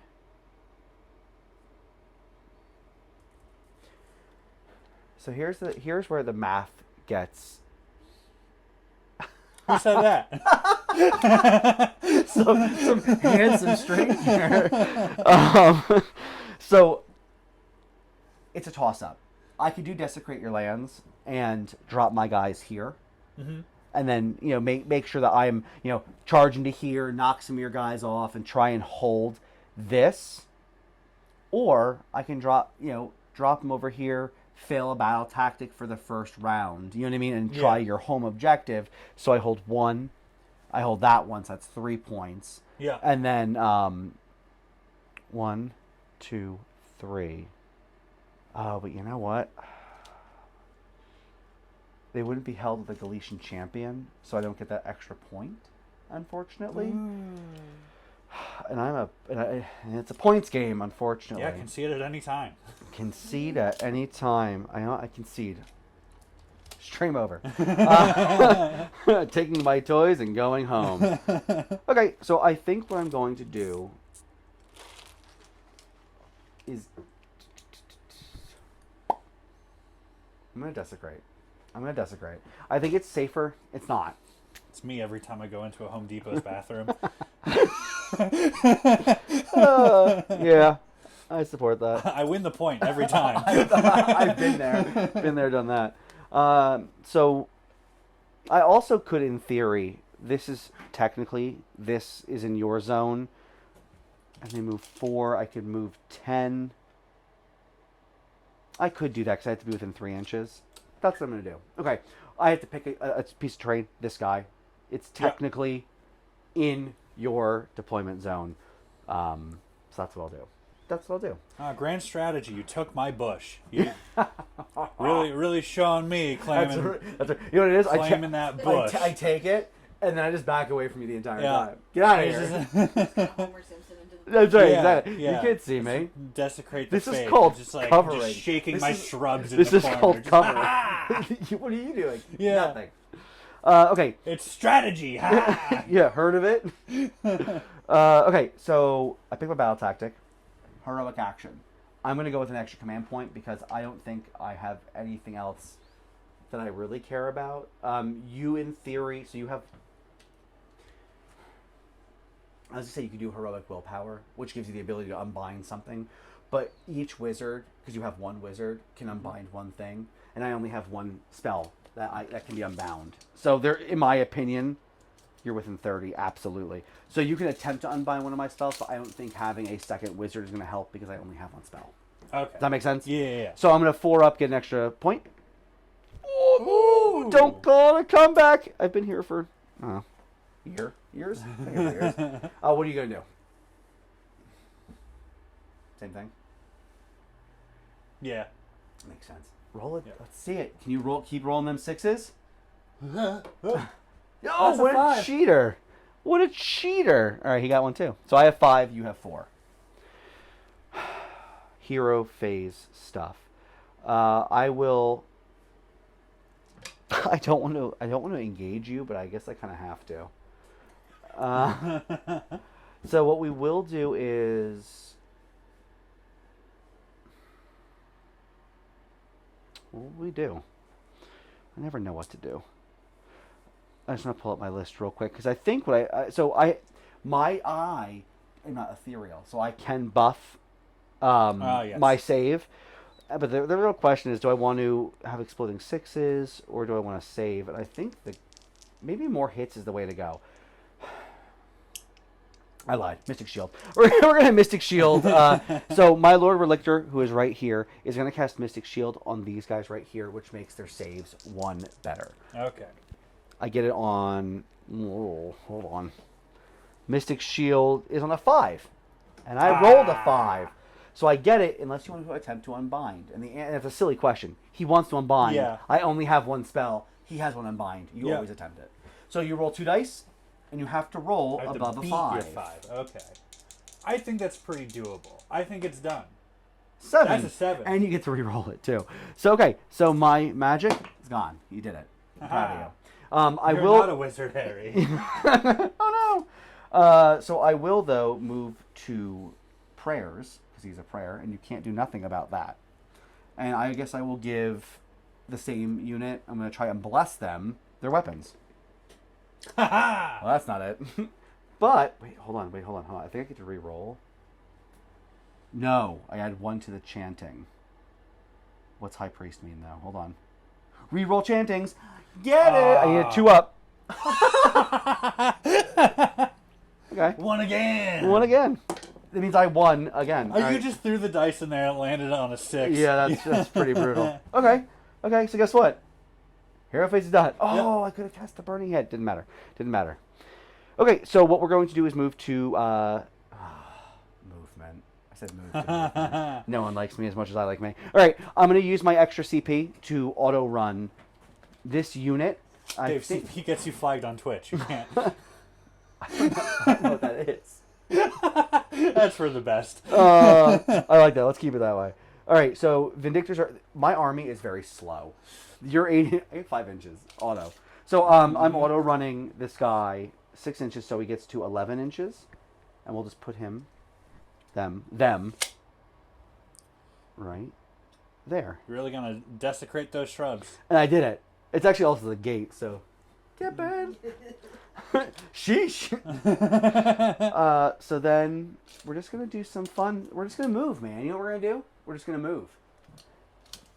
So what makes it difficult is because you have your Wave of Terror attack, which is the debuffs I get when you charge. It almost makes more sense for me to just charge into you, so you don't get them for that turn. You can fall back and charge again, but maybe that one turn I can do something, finagle something. But we'll see. We're gonna see how this plays out because it probably isn't gonna work, and I'll probably lose. But the problem is you get 8 inches. Do I want to maybe play a little cagey, move back a little bit so your charge isn't guaranteed? Maybe pull you out a little more, because the thing is, I can move up and fail a charge, but if I get a double turn, I can then move up and guarantee a charge. But if I don't get a double turn, I'm just kind of like, welcome. Please punch me in the face. Come at me, ghost. Yeah, please. So I think what I am going to do, I am going to move my Lord Imperator right here, so he's visible. Lord Impotent by the end of this. Oh, they always are. Again, I don't know if what I'm doing is correct. I think I'm just kind of... I'm going to move him back a little bit. Keep him ready. So I actually, am I within 12? Oh, I'm going to shoot at some of your ghosties. You're going to be so upset. Ghosts are immune to bullets, Dave. That's a good point. It's magic. I shoot magic out of my baton. So at the end of the movement phase, if I have someone in reserve or deep strike, I can bring them down. Yeah. I'm using my Lord Impotence ability to make it so instead of dropping within 9 inches, I can drop within 7. So what I will do is figure out what the most advantageous is, and I think it's going to be here. So, hold on. They have a lot of really fun rules, but I also want to make sure that... So it's kind of like... So there... That's good. and then just kind of keep them like that. Okay. So there's a few rules I have to read because they do some things. So they drop from the heavens, which is really neat. That's nice. Who doesn't love that? It is called Blazing Impact. After this unit is set up on the battlefield for the first time, roll a dice for each enemy unit within 10 inches, and on a 3+, they take D3 mortal wounds. Okay. So 10 inches is here. So it's... Oh, I thought I could get closer. I guess it's not. So it's just these two. So on your Spirit Host, 3 up, you take D3 mortal wounds. You do. How many do you take? Oop. 1. 1, which is okay because you're subtracting 1 anyway. So like 2 would have been 1, 3 would have been 2 though. Yep. So you take 1 mortal wound, and on a 6 up you can ignore it because you have a ward save. A 6 up ward. So roll a die. A die. 5. Oh, 5. I was thinking it was a 6. I'm like, get out of here. All right. So one of your Spirit Hosts has taken 1 damage. Yeah. I got you here. I'm going to use the spin downs for that. Now they have, I believe, 3 wounds each. Each model has 3 wounds. Okay. We'll do. It depends on how you want to, where you want to allocate the wound, because you can't say, well, he'll take 1, then he'll take 1. If 1 is wounded, you got to keep pulling wounds off that same wounded one until it's dead, and then you can allocate it to another one. I see. Okay. I don't know. As far as advantage wise, I think you would probably want to keep these 2 closest to your heroes, so you might want to damage that one first. Yeah. Now these ones over here, the Reapers, 3 up. I do. D3 mortal wounds, 3. Okay. So roll 3 dice, and then 6s are ignored. None. Damn. And they each have 1 wound. So you pull 3 of them. Something to think about. Now I get to reroll charges this turn. The turn they come in, they reroll charges. So you might want to pull 1 to make my charge further. You know what I mean? Oh, I see. Yeah. Because right now I'm 7 inches away. I mean, it's not gonna. So, and I'm pulling 3. 3. But you also have to keep them in coherency. Yeah. So 2 bases. So you might want to do like those 3. Yeah. Okay, cool. They did it. Oh, they did the thing. I'm proud of them. So that was my movement phase. End of it, 'cause that's what they do. Yeah. And then I'm going to go to shooting. And the only shooting I have is my little lordy lord over there. He has D6 shots. Oh, boy. Ha! Ooh, now who's running hot? 5 dice. These are 3s and 3s. Oh, I guess I should tell you who I'm shooting at. I think I'm only in range of the bronze guys here. Okay. 3s and 3s. Oh, my God. Wow. Oh, you're in trouble now. 3s! Okay. Wow. Okay. So I have 4 wounds. Yeah. -1 rend. Rend is what affects your save roll. So, for example, if I have a 3 up with 1 rend, my 3 up becomes a 4 up. Okay. However, you're ethereal. You literally completely ignore rend or positive modifiers to your save. So you have 4 saves at 4. Okay. 4 up. Oh, you're going to use my dice? Yeah. No, but those are my loaded dice. Those are for me. They only work well for me. Not for you. For me. Oh, let's see. Let's see your roll, though. So you want 4 ups. 1, 2. Okay. So you made 3 3. of 4. So, what's the damage? It's 1 damage, which then you have a 6 up shrug. So for each damage, you roll a ward save, which is 1. So roll 1 die. On a 6, you ignore it. Oh, that was a 2. A 2? All right. So one of the bronze. Are going further than I know. Than I intended. It's why the box is nice, but I just don't have a camera for it yet. So one of your bronzies goes down. Ooh, take Bushmaster over here. Yep, we didn't like him anyway. Okay, so next, my shooting phase is done. We're rolling right through it. Now that we got the key things down, we're running this game. I'm going to go for charging. The only person that's really able to charge is going to be my Annihilators right here. I mean, they can, but I set them up specifically so they don't. Yeah. So the Annihilators are going to go in. The turn they come down, they get to reroll charges for free. Also, they do like blazing impacts or something, force of a something. It is... You know, it's funny. I also put the wrong ones in here. Force of a falling star. Anyway, so when rolling a charge, for example, I could, in theory, charge either one of these, depending on what I roll. Okay. I don't have to announce what I am charging, what enemy unit I'm charging. I'm just going to say, these annihilators are charging. Let's see where they're going. And we're going to roll, please be good, a 9. Okay. Pretty good. So I could, in theory, nope, just kidding. I could charge the spirit hosts, or I could charge these guys. And the Reapers back here, and I think that's my goal. Try and tear you apart. Yeah. You know what I mean? Pull you apart. You can ignore this, but you could ignore this objective. But now I'm scoring 2 points every turn I'm on it. Yeah. So they're going to come in. Now I should have measured that a little more accurately, but we'll get there. Force of a Falling Star. After this unit makes a charge, I can pick one enemy within 1 inch. I'll do that. Them. Roll a number of dice equal to the unmodified charge roll. So that was a 9. For each 4-up, they suffer a mortal wound. All right. So 3, 6, 9. Now, if I ever need... Now, I need to roll 4-ups. This is what I need. Ooh, that was actually... That was really solid. Yeah. All but 3. 3, 6. So 6. So you have 6 mortal wounds. You got to roll 6 dice, and each 6 is negated. Okay. Oop. Oh, none. Of them. Oh, like almost all 4s and 5s. Darn it. Yeah. Okay. All right. Listen. You know what though?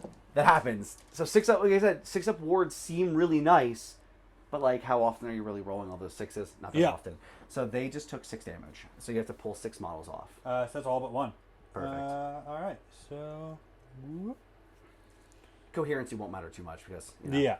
Now, also sometimes, and this isn't going to affect anything right now, but what happens is you can sometimes pull people out of combat. So let's say your unit stretched this far over here.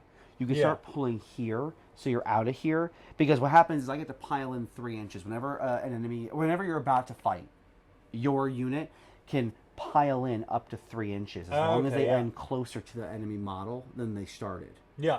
Now, the thing is, in this situation, it doesn't matter. They were grouped in a way that it didn't matter. But if they were out here, you could have pulled out. In theory, you could pull out here. So now I'm outside of 3 inches. I'm on the objective, but I'm not fighting, and your unit survives. Again, I don't believe there was a way to do that right now. That's just an example. Yeah. So, combat. So I've charged. We've done a thing. If we had monsters, there's monstrous actions, but we don't, so we skip it. All right. I like that idea. So I'm gonna fight with my annihilators, and again, hold on. I actually picked the wrong ones. I picked the ones without the shield, but I am actually using the ones with the shield. Okay. Now that I have the right ones up, there is 3 attacks each. 1, 2, 3. I get 1 extra attack because 1 is the prime. He's like the general of the unit, so I get 1 extra attack. These guys hit 3s and 3s, and they do 1 damage each. Okay. Now, again, it's most likely that I am going to kill this unit, but let's see, though. You never know. I mean, you can roll pretty hot, 3s. Get these out of here. And then 3s again. More. Okay. So 6 more saves. So roll 6 dice. And you need 4-ups. I told you what I say. Just roll 4s. 3. Right. I believe in you. Hero Huff. Yeah. So you took no damage. Yeah. All right. That's exactly what I thought was going to happen. All right, cool. Ethereal's pretty sweet. All right. So, your turn to fight. All right. You get to activate. Now, you could, and we'll get into this later, there are strategies among, so if I can only fight once, let's say we're in multiple combats, why would you start there? Because they can't fight again. So I'll fight over here and try and thin out another unit so they don't do as much damage when they attack next. But in this case, there's only 1. So we're just going to roll 1. Yeah. So let me actually get their profile up for you real quick. This is so what you do is go down to here. Reapers. Yard. Them. Now, they have the Slasher Scythe. So that's going to be out of here. So 2 attacks. Now, you would get an additional attack if I had 5 or more units, but I don't. Okay, yeah. So you have 2 attacks, 4s. Actually, you know what we could do? Hold on. I know you pulled. It's up to you how you want to do this. Both weapon profiles hit on 4s and 3s. Yeah. You had a death knell, which is this bell thing here, which does D3 damage if it actually damages. Would you want to use that one instead? It seems advantageous. It just seems that right. It's potentially same rolls but potentially more damage or the same. Yeah. Anyway, so two rolls, 4s. Let's see them. You got 1. Okay. Got 1. And now 3s. Another 5. Okay, so good example of how rend works. So I have a 2-up save. You have -1 rend. So my 2 becomes a 3. Okay. So 3 up. Ha! There's no way of rerolling this anyway. So I failed my roll. Now it's D3 damage. So roll a D6. Okay. And let's see how much damage it is. Oop. Don't roll 3. That's a 3. 2. Well, I meant don't roll 3 damage. So that's D3 for 3 is 2 damage. Okay. They each have 3 wounds. So I mark it with that. All so right. that's a bummer. But it is what it is. That's why no one plays Annihilators. Anyway, move past it. What do? You move past it. So that basically sums up the turn. So we went through. We got all the way through combat. Yep. Now it comes to the battle shock phase, and it actually is relevant right now because your bravery is 10 and you lost 9. Yeah. Which means it's going to automatically run. Oh no, I'm sorry. You'd have to roll a 1, right? Okay, roll a 1 plus 9 you lost is 10. That's your bravery. Now you can use a command point of your 4, which actually you're probably going to lose. You're going to lose one anyway because you've got an extra one this turn. Yeah. To do inspiring presence, which means you automatically pass the battle shock. I see. So I think that's advantageous to use. Yeah. We'll dig you down to 3. Right. It's exactly what it is. Yeah. So we score up the board. I hold my objective still, my home one. Yeah. It's 1. I hold yours, yeah. which is 2, so worth 2 points. Yeah. I don't hold it with a Galician champion, so I don't get an extra point. Okay. But I did get my battle tactic for Desecrate the Lands for another 2. All so right. 5. We did it, boys. 5 points. Now, I wouldn't say I'm a 5-star man, but I might. And I probably will. So, 5. 5. oh, that's so scary. Now, here is the part of the game that gets very interesting. We're going to roll for initiative, because this is the end of battle round 1. Oh, actually, we are quite literally the worst at this. And by we, I mean me. We had to curse my units. Curse! So, remember the Emerald Curse. At the beginning of the game, you have to pick 1 plus D3 units. The only problem is you can't pick these because they were not set up on the. I believe not set up on the board. Yeah. So just roll it. So let's roll a die for me real quick. We're gonna back up all the way to the beginning of the game. 1. Perfect. You get to pick 2 units that get periodically damaged at the end of every battle round. Oh, okay. I think if I can speak for you, I would say my heroes. Yeah, but, I mean, like they're the ones that do things. Yeah. So these 2 right here. So now it's the end of the battle round. Whoop! Look at that. We fast forwarded. We're so quick at this. We're gonna roll 1d6 for each of my heroes. So we'll go with the Relictor, which is the one on the left. Roll me a d6, please. Yeah. It's a 3. It's 2 up. So you do d3 mortal wounds. Roll it again. Roll it again. Roll again. Swear to me. 5. 3. So it's a d3. So he just. Right. So my guy, my general, just took 3 damage of I think 5. Oh. Yep. Yeah, not great. Now 2 up for the other one. Squip. Yep, D3 damage. Roll it again.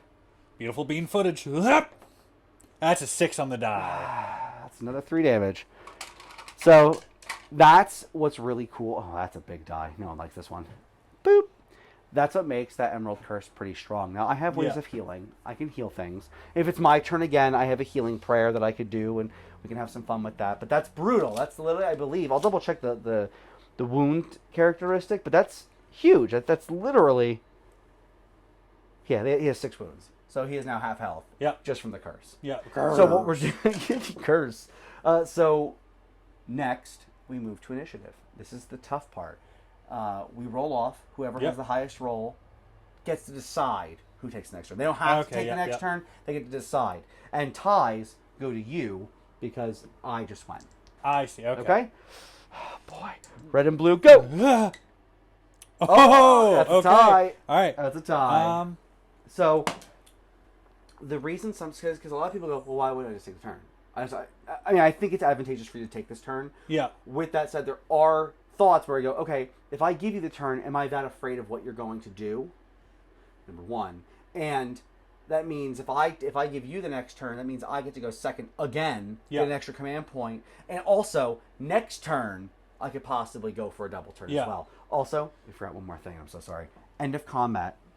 Your Spirit Torment is within 12 inches of that. You just get three wounds back, but you only lost one. Yeah. So put the one guy back, which is also why the shooting seems kind of puny. I'm like, oh, I got one. Oh, he's back. He's back. And you're not within 12 of this. Yeah. Right? Almost, but no. So you wouldn't be able to heal them. Yeah. Oh, I should have picked him up. That's poor strategy on my part. Why? Because if I had like half of that unit, Sure. or just like a chunk of it, had been out of this area, if I picked off these ones, would have been within the 12, and brought again, 3 back. And I didn't catch it either. It's something that you learn over time with playing different armies. And it's also tough because I try to play a bunch of different armies. So I'm gathering pieces here, but never, jack of all trades, but master of none situation here.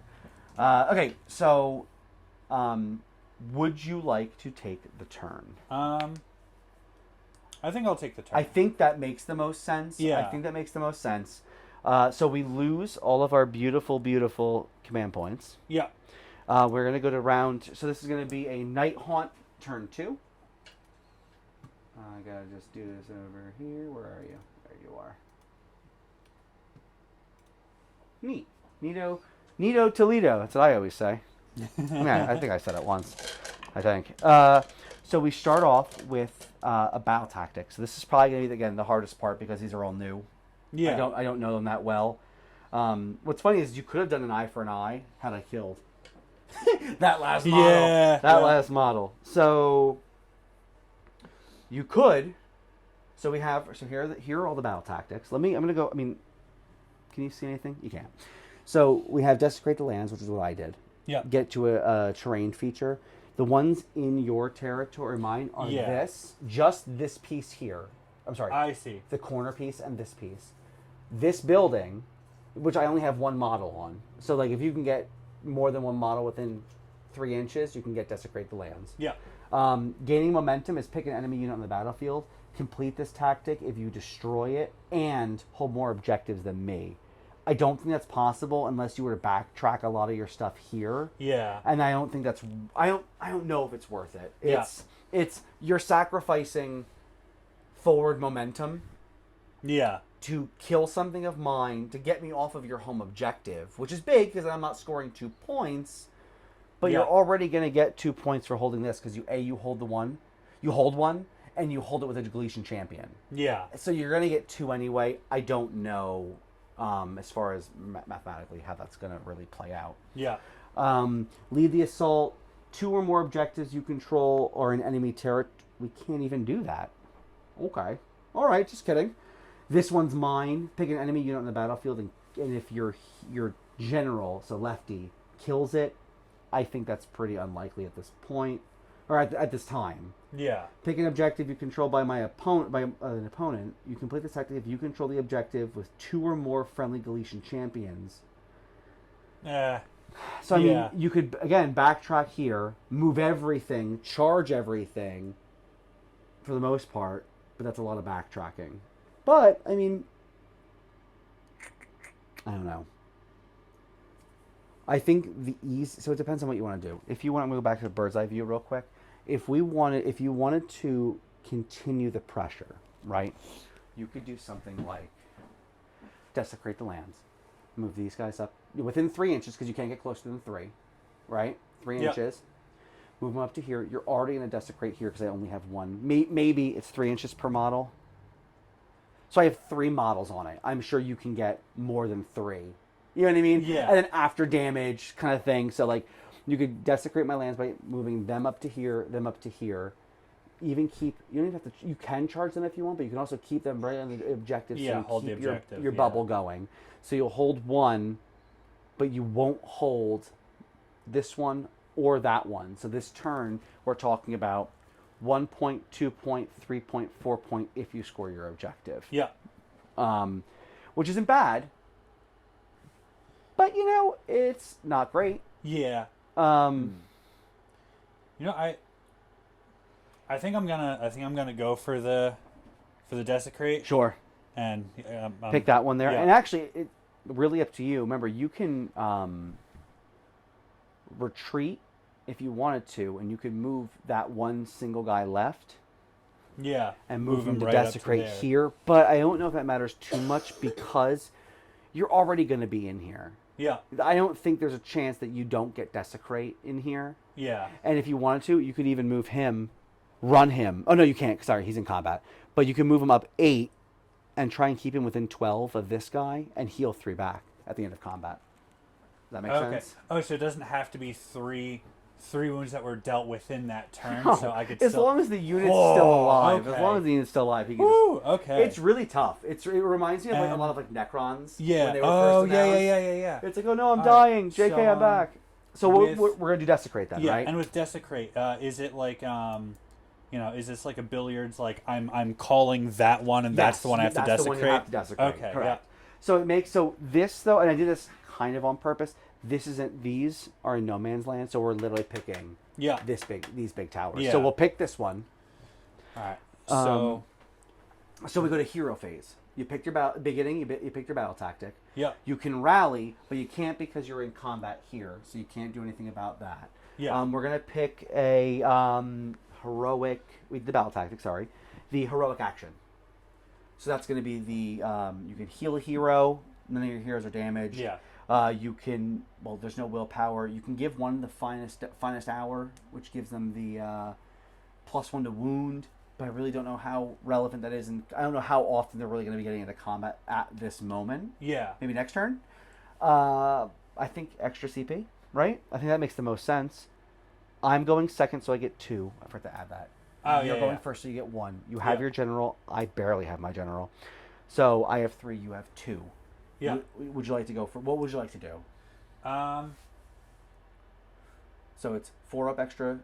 Finest day, meaning they can do a bunch of things. They get the +1 to wound and save, but your save doesn't matter. Yeah. Or 4 up, you get an extra command point. So, I do have the ability currently. If I move these guys up, because I have to try to take this guy anyway, I would then be within charging range if I wanted to just go for it. I think that's the right call. So I might go for the today's or finest day. But remember, it's not a unit; it's a hero. Oh, the hero. Oh, that's right. I'm sorry, it's the hero. That's okay. Okay, yeah. So yeah, I'll go for the extra CP. The extra CP. Then I'm gonna do the same thing. So here you go.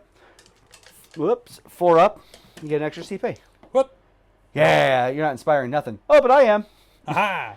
I got it. All right. Which is fine. I mean, it's not. You still got 2. And you'll get 1 on my turn next turn anyway. So it's not the worst thing in the world. So hero phase for the most part, end of hero phase. Or sorry, there's something else I don't think we actually really have left to do in the hero phase. Let's go to movement. All right. So remember, moving in 40K, you get to move within half an inch. Or within a half inch. But in this, that's why I have all these handy dandy little 3-inch rulers. And it's because 3. So it's really you can't move in. You can't move or end a movement with your character within 3 inches of my guy. Yeah. And the idea behind that is pretty interesting. It's so you have the ability to fail a charge. It's not guaranteed. Yeah. Let's see. You know what I mean? I roll a lot of double 1s on a charge. You know what I mean? It's pretty brutal. Yeah. Anyway, so go ahead. So you can go ahead and do your movement. So since this guy is in combat currently, if I'm trying to move him out, can I still roll for a run? You cannot. You cannot. Okay. I don't believe you can run. If anyone, if you're watching this on YouTube afterwards, if you're watching it right now, if we're missing anything, and again, it's going to happen. Yeah. We talked about it last week. There's so many rules. And it's so easy to miss something or misread something. I had a handful of people commenting on one of the YouTube videos saying, you did this okay, but what you could do better is X, Y, and Z. And I appreciate that. It's to know those things so I can, use it later. But anyway, I believe you cannot run and retreat. I'm very confident you cannot. But moving 8 inches is still really good for that character. Or that unit. Yeah. So I am giving up your home thing for now. They're gonna smoosh them anyway. Oh yes. Magic. You get 1 spell. The big thing is that you have the 5-up ward. Yep. Which is the Seal of Sheesh. Or you could do like Arcane Bolt, or you can do Mystic Shield, but there's no reason because Mystic Shield doesn't do anything for you. So I think the Seal is the way to go. That's why I picked it. If he was close, if you could in theory get him into combat this turn, but I think you might want to be a little more prudent with him. But it's really up to you. It's in play. Gross. COVID. That's the curse. That's the curse. It's the Emerald Curse. So make one of your guys a little stronger, or a little tankier for a potential swing back. But also don't forget when you charge, if you successfully charge, depending on what you roll, you get some groovy little debuffs. Yeah, which is just what the Nighthaunt get. So, because what I was thinking was what you could do, and up to you. Move him up. I'm not sure. So, 8 inches, right? This is 9. You move him up to like here, so it's like a 5 or 6 inch charge. Yeah. So separate them a little bit. Bring these guys over here. I mean, because they can't move their full 8. You know what I mean? But get them here, and then maybe bring the Cruciator or something. Actually, I would say the Cruciator up to here as well. Yeah. And then charge him as well. Plan, attempt for a debuff, and if you successfully cast the Arcane Bolt, which I can try and dispel, but you can, if you're within 3 inches in engagement range, you can do D3 mortal wounds instead of 1. I see. So do you want to try and attempt to do more damage? Or do you want to go ahead and, make your guys a little tankier? 1 unit a little tankier. Yeah. That is question. I might actually go for the bolt. Oh, I love it. I'm going to go for the bolt. Let's be real. All right. Either way, it's on a 5-up. So roll 2 dice. You're attempting to cast Arcane Bolt. I am within deny range, so I can try and deny it by rolling higher than what you get right now. Boop. 6. Now you have Master of Magic, so you could re-roll it and try and go higher, but you could also then fail it. Yeah, so you have to take what the re-roll is, right? Exactly. So what you want to keep the 6? I'm just going for it. I hope you roll. But wait. Let me just Yes.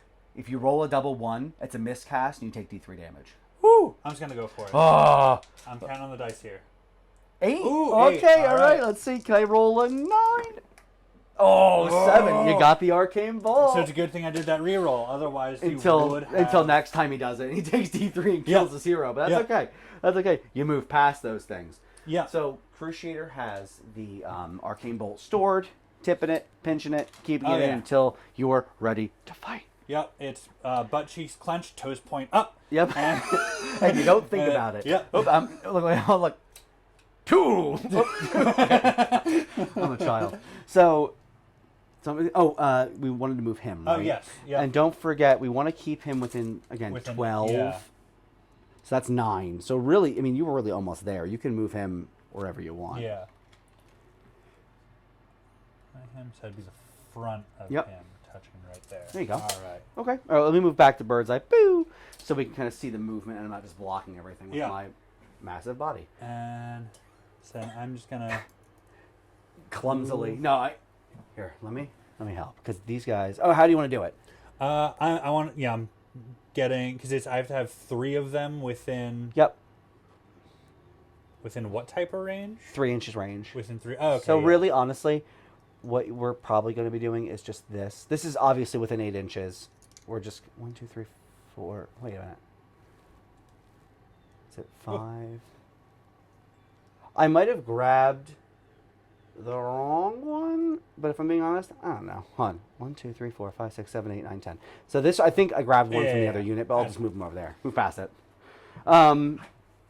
So after you finished moving there, I'm just going to move some of these because we don't need these here. Curl these in a little bit more. Yeah. I am going to spend a CP to redeploy. If you're within 9 inches, after movement, if you're within 9 inches, I can redeploy. I'm going to redeploy my guy over there. Okay. Which basically means I roll a d6 and I can move him that many inches. I see, yeah. The idea is to hopefully I can get more than a 1. I'm going to say that's cock. We'll reroll that one. A 4. So the idea is to move him away from trouble. Yeah. So, I said 4 inches. This is. I don't know if I really need that much. I will. You know what I'll do? I'll make sure that you have you have to keep him. So I'm still staying here on the objective, or on the terrain. Or on the terrain. In case for some reason, I don't know, I fight back and you pull wrong. Yeah. So now we're moving these. Let's move. Hold on. Was this? Sorry. Yeah, he was right. Right me off. This is awful. So 8 inches. You can literally move them. Oh, right to that 3-inch mark about. Yeah. Or at least this outer one. Right. So you're just about.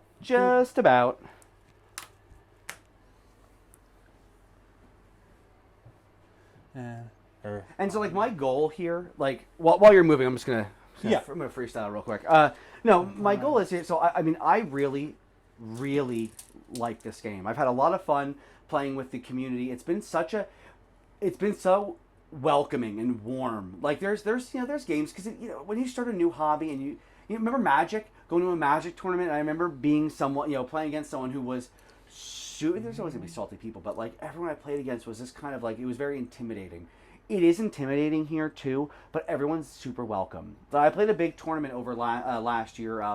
It's called Summer Slaughter. They do it out in Pottstown, Pennsylvania. It's about 45 minutes from here. It's hourish from like Philly area, but it was great. It was a 2-day tournament. It's long though. So each round, going from someone talking about Magic, you play a tournament. It's 50-minute rounds per in Magic. Here, it's 3 hours per round. So it's a lot. And there's 3 rounds in the first day, so it's 9 hours. Now, there is a break in between each round, and then, there's lunch, or you can bring your own food and stuff like that. So it's kind of cool, but, like, you really get to chat with so many different people, and I told every person, I'm like, listen, bud, I'm probably going to lose. I've never played a tournament before, and I did. I got last place.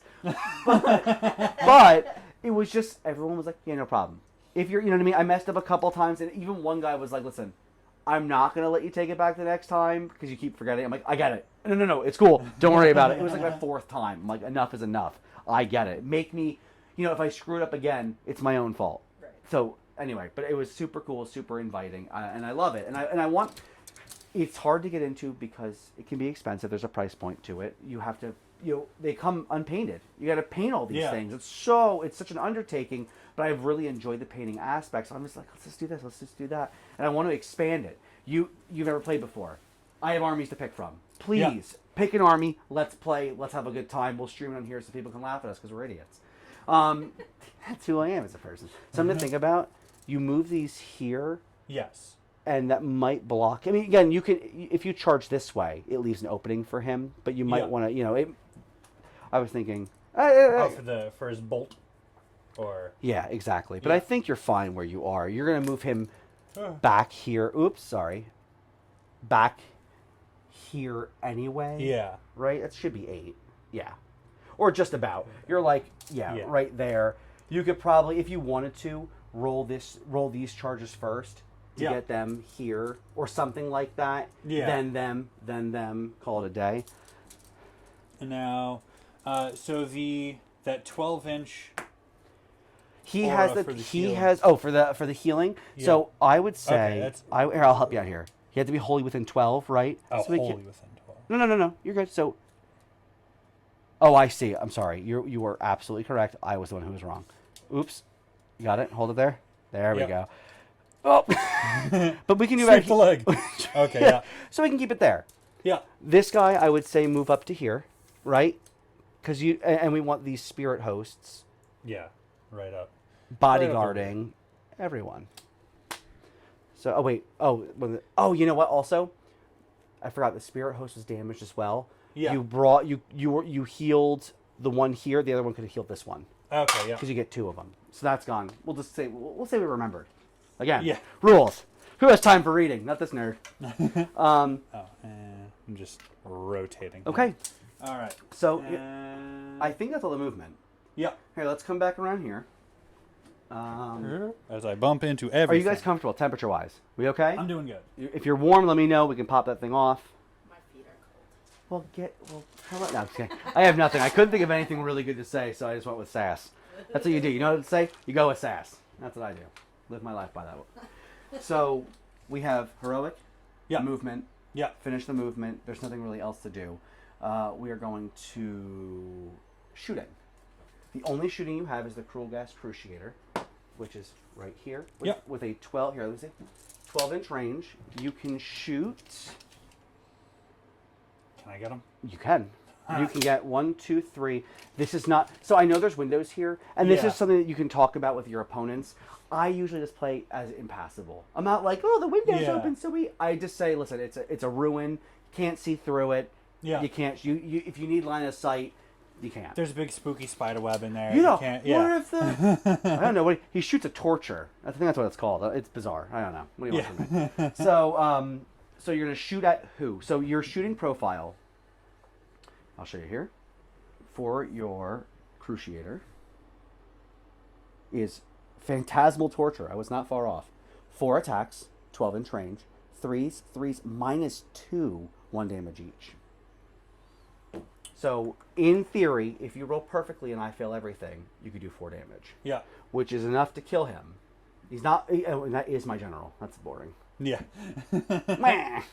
I'm really tempted to just go straight for your general. I know. It's like I didn't play this right, or I'm playing, But I would need to line up some really good rolls, and you line up some really shit ones to actually make that happen. Yep. But I could at least get him closer to death. Or close to death, right? Exactly, exactly. So I have 3. Which would kind of force you into being a lot more stingy with them down the road. Correct. He has a healing prayer, but as you saw, I rolled double 1s last. Yeah. But it means nothing. It means nothing. What are the odds that it happens again? Yeah. But I also want to keep your guys off of the objective. So well, it's easier for me, or off the terrain. For this. To make it easier for me to get that desecrate. I mean, you have it. You have it right now. Oh, yeah. Even if you fail to charge, which you won't. If you did, you still have it. So, because I think I have 3, maybe 2 or 3 units on it, and you already have 1, 2, 3, maybe 5 or 6. I've already basically erred on the side of Buck Wild with all of my decisions. We go Buck Wild? So I'm just going to go Buck Wild. All right, so I said before, it's 4 attacks. Oh, you're shooting my general, correct? Yes. So Cruciator into general, 3s, -2, 1 damage. So let's see those rolls. 4 dice, go. Oh, shit rolls.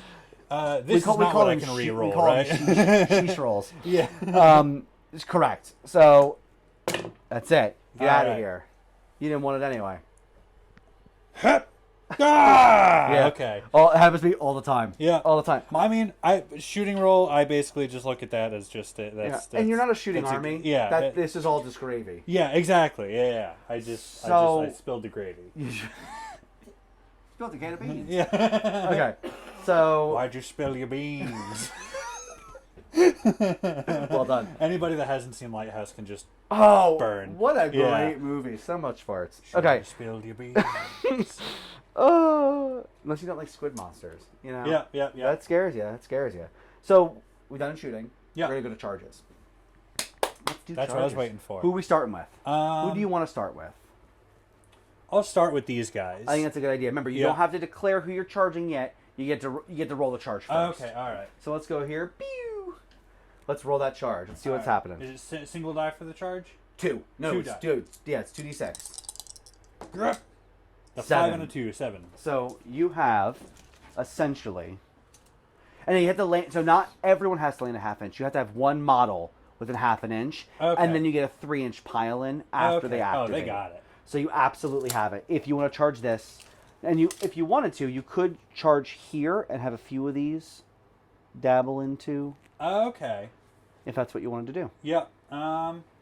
So, like, for example, Now, something to think about, again, because I am explaining rules.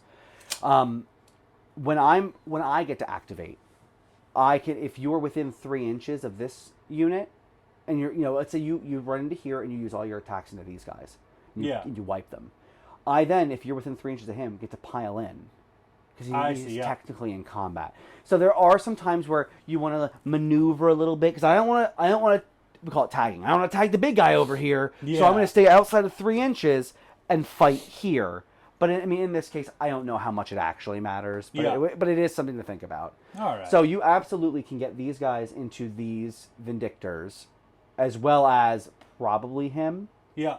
It just depends on how you want to do it. So, for example, 7 inches in this guy, he can get to here. Is that how you want to do it? Yeah. So we're going to just... This is the hard part because they're weapons. Yeah. Oh, no. Oh, no. Oh, boy. Yep. And then you can throw him there. Yep. Here, I got it. Yeah. I got you. Stay with me. Oh, no. And then, do you want to stay... Do you want to do it like this? Like in here? Or keep him... There's no way of avoiding it unless you put him here. Honestly, but then he's not really... But you get a 3-inch pile in, so you could probably maneuver it around a little bit if you only want it. I see. So the thing is, look, right now, you're already engaged with him with these here, so I can go in. Yeah. But you're not technically engaged with them. Yeah, because I might not want to engage the entire... Right. So you could, what you could do is move him here, and then when it's time to pile in, you move him here. You wrap around. Okay, yeah. I'll go for that. That works. Now, what did you roll again? I'm so sorry. It was a 7. A 7. So what's your Wave of Terror say? Wave of Terror. 4 to 7. 4 to 7 is Shriek, so -1 hit. I have these really groovy little tokens over here. So you're within 1 inch. So my guys, this combat, are now -1 to hit. Okay. So I hit on 3s. I hit on 4s now. I see. It's really annoying. So now, who are you charging next? Next up, I'm going to charge these guys. Yep, your other Reapers. Okay, let's roll that. Let's roll them. Beautiful bean footage. Ha! 7 again. Okay, so I think you make it. Yeah, absolutely within range. I think what we can do is like this again, still within 3 inches. Yeah, that's the goal. Is to because there have been times before where I got in somewhere and then forgot about Desecrate, and just because you remember you're also fighting within 2 ranks because of your Galician veteran status. Hold on. So you're fighting 2 ranks. The old Toozy, get out of here, Cougar Kit. We're just guys in a buffalo, am I right? Good times. He made a comeback. He always does. Oh, does he actually? It literally? was for what was it, like Taco Bell or something like that? He did a There was a guy on a Buffalo commercial. I love that so much. Yeah. But again, so another Shriek, so they're -1 to hit. Yep. Next, what's cool about Nighthaunt is even though that your heroes aren't super fighty, you at least get that debuff on charge. Yeah. So there was a time where I think I was playing against. Oh, it was last week with Justin. When Justin was here, he had his acolytes that are like hitting on 4s, and I had like double Shriek on them, so there are 6s to hit, and it was brutal, and because they stack. If you hit, you can stack them. So he was like, I had like 4 units in, like -2 to save, -2 to hit, strike last. It was just everything I could get onto him. That's what I did to really debuff them. So anyway, let's go with your. I think you want to do your Cruciator. Yeah. All right, let's do it. Here. All right, so. He's charging. How much do you need? I would say probably. Sorry, hold on. Got 6. Yeah. Oh, maybe 7. I would say 7. All right. Beautiful bean footage. Oh, hell yeah. All right, that's an 11. That's a big 11. So, let's see what that gives him. You can strike. No, so here's the thing. You hit an 11, so you can do Petrify. Yep. But you could also pick. I could choose from the lower ones if I wanted. And they all stack. So you could do -1 to save, make my 3-up saves into 4-up saves. Yeah. You could, though, make them fight last. So you could fight here. So I'm getting the charge and then the fight. So what you could literally do is fight here, And let's say Yeah. you don't wipe them. Then they get to fight, or he can pile in and fight, but they can't. So literally, these 2 units can fight before they get to fight. I think I'm going to do that. I think I'll do the strike. You know what I am? Petrified. I was petrified. That's right. If you want for fun, you can try and get a Spirit Torment in there. When do I use my bolt? When do I release my pinch? The beginning of any phase. So at the beginning of combat, release. Okay. So you would need a 9 for this. Now, something to think about. Your bodyguard, so you can't just move them. Like, if you fail a charge, you have to make the charge to move them. Yes. So you are outside of 3 inches of the bodyguard rule. Does it work for these guys right now? I don't think you're in too much of a hurry. I don't think you're really getting hit that hard with it. So you could keep these guys here, because he can't make there's no way that this Torment can get into engagement range, right? Correct, And yeah. same with here. These guys would be very, very tough. So if I keep these guys right along the cusp here, so that they're still kind of within influence there. Okay. You can't just move them as a charge. You have to successfully charge and then move them. That's yeah. So you would have to get like a 12, and then they would go here, here, and here. See what I mean? see. Yeah. So they would charge. You get a cool debuff. I mean, you could try it. Best case scenario, make a huge bomb 12 charge, get them in, and now they get they can give a debuff. But now everyone's really over here, but that's not the worst thing in the world. You could also try him, squeeze him in with an extra debuff, just as a debuff. Yeah. Get an extra debuff off. You're absolutely wholly within 12 of all of these, so you could start healing at the end of combat as well. Okay, yeah. I think personally, I think this is the way to go over that. I don't think you should be worried too much about. I don't think I'm going to be doing too much damage, because these are striking last. So these 2 get to fight first. Not fight first. That's another term. Yeah. They get to fight before they do. Correct. Yeah. So I think that's I think that's a good way so to go do. there. I'll keep those guys kind of hanging back. Okay. So these guys are going to hang back. Do you want to try and charge the Torment? You are, for what it's worth, wholly within 12 of all of this, so any of it can get healed if you wanted to. You were going crazy. You were going all in. The 2 torments individually, they are units, correct? They are their own unit. There's 2 units. So I'm going to keep this one back, so that I have the potential to. You absolutely you get it. Oh no! So that I can heal him back, or heal that unit back. I will attempt the charge. And listen, if nothing happens, okay, you're still within range. Yeah. Let's see what you get. 7. 7. Right, get out of here. Okay. You can set a CP to reroll, but I think that's way unnecessary. Yeah. So charging is done. We have our debuffs placed. Yep. We are going to move to combat. It's your turn. Yep. You get to activate first. All right. I think I'm going to release that pinch. Oh yeah. Right. So you could do it here, but there's but why not just do the extra damage here? Exactly, yeah. So you get D3 mortal wounds, just automatically. So let's roll 1d6. Oh, 1d6. Yep. Okay, yeah. And then we'll see how much damage you do. 4. 2. I would say 2, yeah. Okay. So 2 damage. I don't get a ward save. Right? No, I don't. All right. He just goes to fight. He has 1 wound left. Okay. Not ideal. So who are your activation? Yeah. Like I said before, activation's pretty simple. It's if you have a strike first effect, they get to go first. Anyone, if I had one and you had one, it's your turn. You get to go first, but then I get to go next. If I have a strike first. We don't have those. We have a strike last, which means literally I can't fight with them until everyone else is gone. Yeah. And that's really about it. So it's your turn. You get to pick who activates first. I think.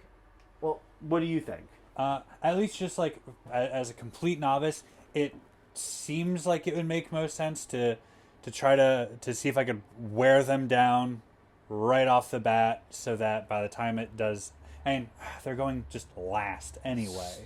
So these guys, I think, because it's so you fight these guys first. If they survive, I get to pick next. I either fight this one, pile in this way, or this, or the leftovers, pile in this way. Yeah. I literally can't pick them. Yeah. So I think it's safe to say. So I'll go with those. So now you get to pile in 3 inches, and again, as long as you are closer to the closest model. I'm sorry, you are closer to the closest model after your pile in. Yeah. So, like, for example, like, this is the closest model. You can't pile in up to here.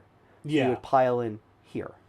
So, actually, now that I'm thinking about it, oh, no, yeah, because they wouldn't really be able to pile in around the other side too well. If you want to get him in, you could do that way. Okay, yeah.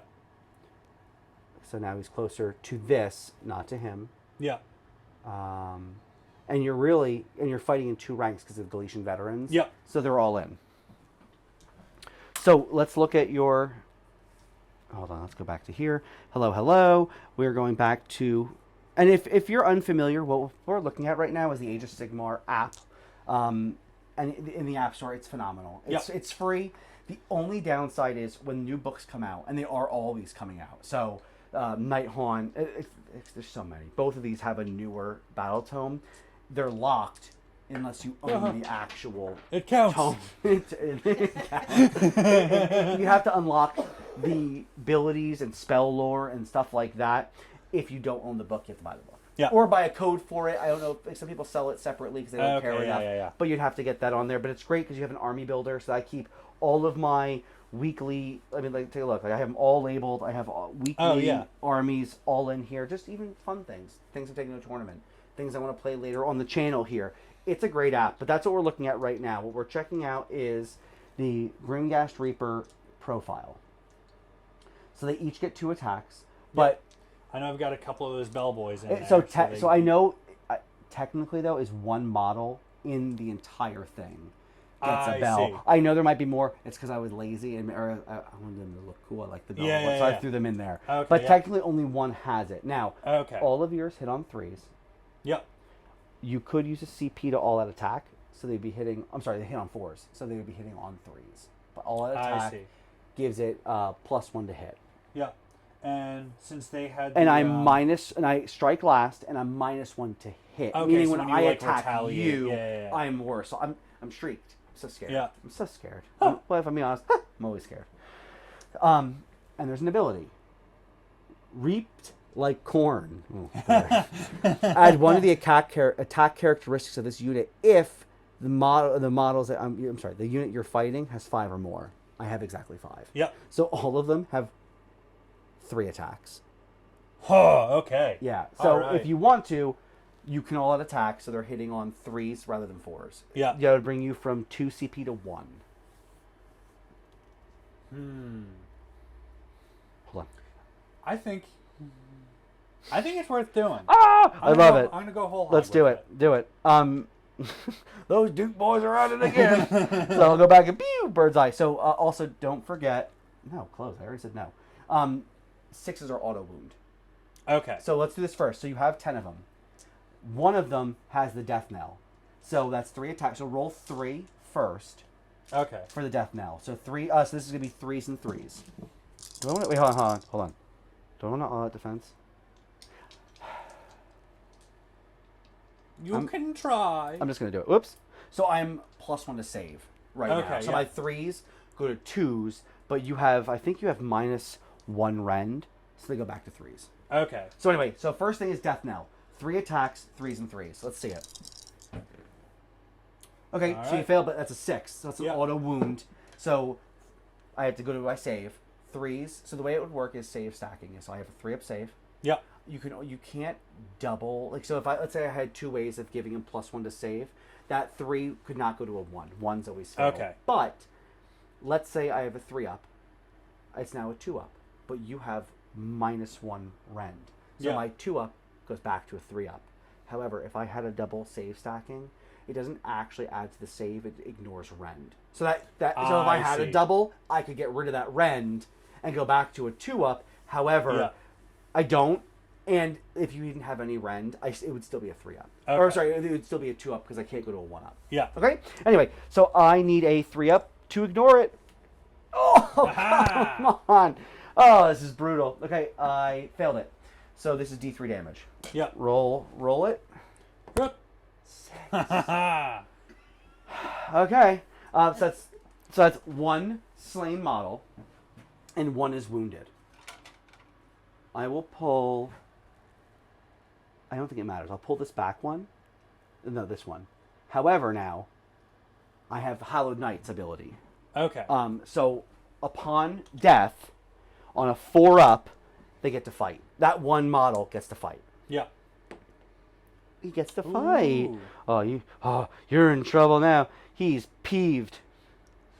The couch. So it's 2 attacks. Oh no, but he's -1. So it's 4s and 3s, and this is going to be against your cruciator, your cross guy. Yeah. 4s. 3. Nope. Oop. And also Blaze of Glory. When a unit dies, roll dice equal to the number of wounds that he has, +1 if he is a Thunderstrike, which I think he is. He is. Keywords Thunderstrike. All right. So I roll 3 dice. Yeah. 6 up is a mortal wound. Nope, just kidding. None of it's happening. All right. So now you get to roll. The rest of my attacks. Yeah. 3 times 9. 27? No. 9, Yeah. 18, 20. I did it. Up top. Yay. Never didn't have it. Math. I like that we go back for wiggles. I go back for any silly hand movements, hip movements. Yeah. You get it. You get out feet though. You can't see my All right, feet. so Even though you wish you could. how should I go about rolling this? That costs extra. All right, let's go back. What's going on? All right. How should I go about rolling? Oh no, this is the best part. Are you kidding me? Hold your hands out.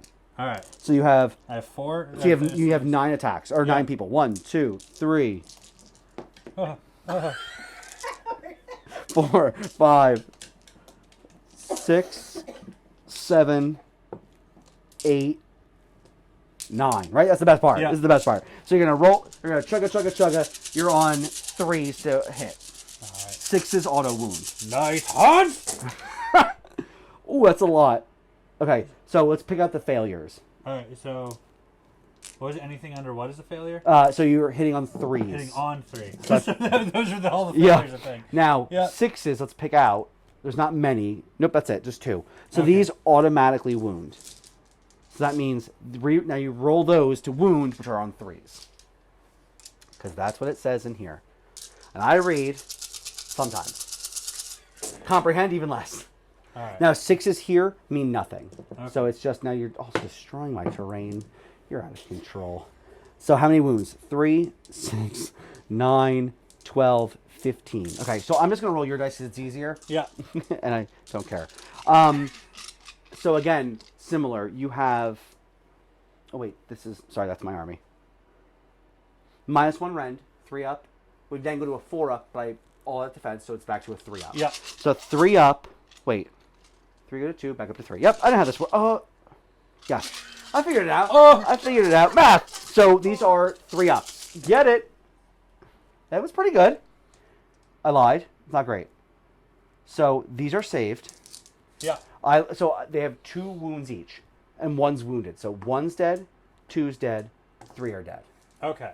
Now, hold on. We're just gonna move these out of the way. How am I picking them out? We're gonna go. Oh, that's brutal. Literally 1 is left. Okay, 1, 2. So, okay, you and your long sides. Oh, I'm knocking them all over. Okay. Sorry, boyo.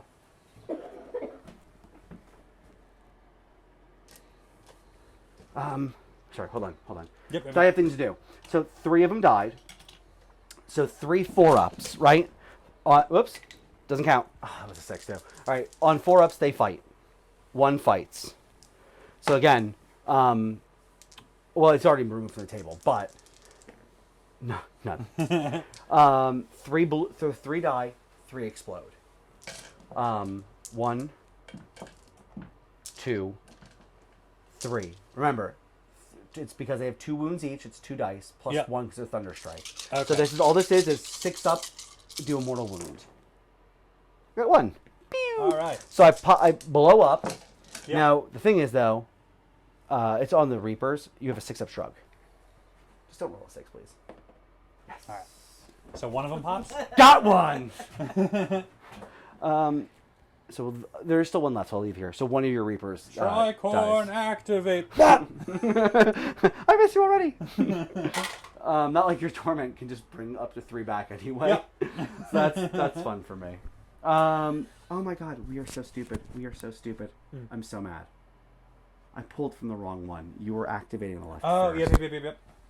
So nothing really changes, other than you just push your guys over. right. Other than these 3 come back, and these. Oh yeah, so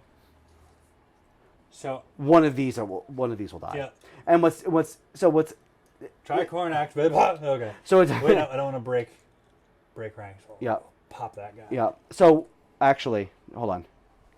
That way, because it has to be 2. But you're good. You're good now. Yeah. So you arcane bolted into here. Yeah. Killing 1, but wounding another because you did 2. Yeah. So that's good there. I pulled 3 here. You pulled 1 because one of them exploded. The other ones didn't fight. Or Yours. 1 fought but didn't do any damage. So look, like it never happened. Like it never happened. Okay, back to bird's eye view. It's my activation. You fought. Now it's my turn. Okay. I'm going to pile in here. Yep. And my guy is probably going to do nothing, but he might do something. That you never know. That's what I always say, I think. Okay, so we're going to do Relic Hammer. Relic Hammer. 3s and 3s. Garlic hammer. Oh, boo. 3s. 3s? I don't know if I've ever rolled this poorly. It's not on camera. Okay. Your activation. All right. So now it's really just Cruciator or Reapers. Yeah. I'll I'll go with my Reapers first. I was gonna say, if I'm being honest, it doesn't matter that much because I still can attack. It's still going to be your next activation anyway because they strike last. Yeah. So we're going to see. So what we'll do is we'll roll more dice first, right? Okay. So you're still fighting into a group. Actually, 1 died, so you're not fighting into a group of 5. So you're only so you're doing 2 attacks instead of whatever. So you're gonna do 20, right? 2, 4, 6, 8, 10, 12, 14, 16, 18, 20. But remember, one of them has that bell, so let's roll the bell first. Okay. Now you also can't all out attack because you already did it on another unit over there. Or the bell, what was it? The bell gets an extra? No. They fight separately because it has a different profile. Okay. So 4s and 3s. None. Yeah. Good. Didn't want it anyway. All right. So that was one of them. So the rest of these are going to be 4s and 3s. Oh, you're so embarrassing. Oh, man. Never having you back on this show again. also because you're beating me. I love that you yelled Night Haunt before. Wow, lots of 1s and 2s on this one. All yeah. Right. Okay, so that's not enough. That's not cocked enough in my opinion. So 3 auto wound. So these wounds on 3. Night Haunt! Okay, so I have 5 saves. I can't all out defense again, so the 3s go to 4s. Okay. 4s? Ooh! Okay. Only 1. So 1 damage, which I don't have a ward for. So 1 dies, because he was wounded. Yep. On a 4-up, he will fight. Oh, he does fight! You're in so much trouble now, bucko. 4s? Oh, 1! Oh, okay, Can it actually be a wound? It's a wound. Wow. He has 1 rend, but he ignores rend. So 1 die, 4 up. Night Haunt! No! All right. Now on a 6-up, he ignores it. Oh. I don't... Night Haunt! That's 1. Yeah! Get one of them out of here that he can bring back. Neat, everyone's having fun.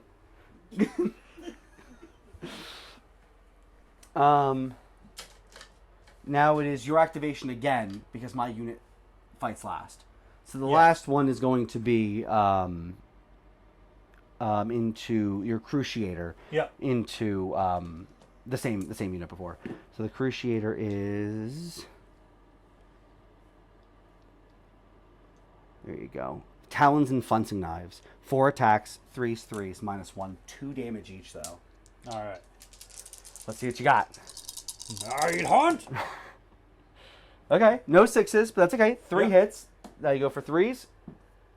Go for Night Haunt. Night Haunt! Only 1. Okay.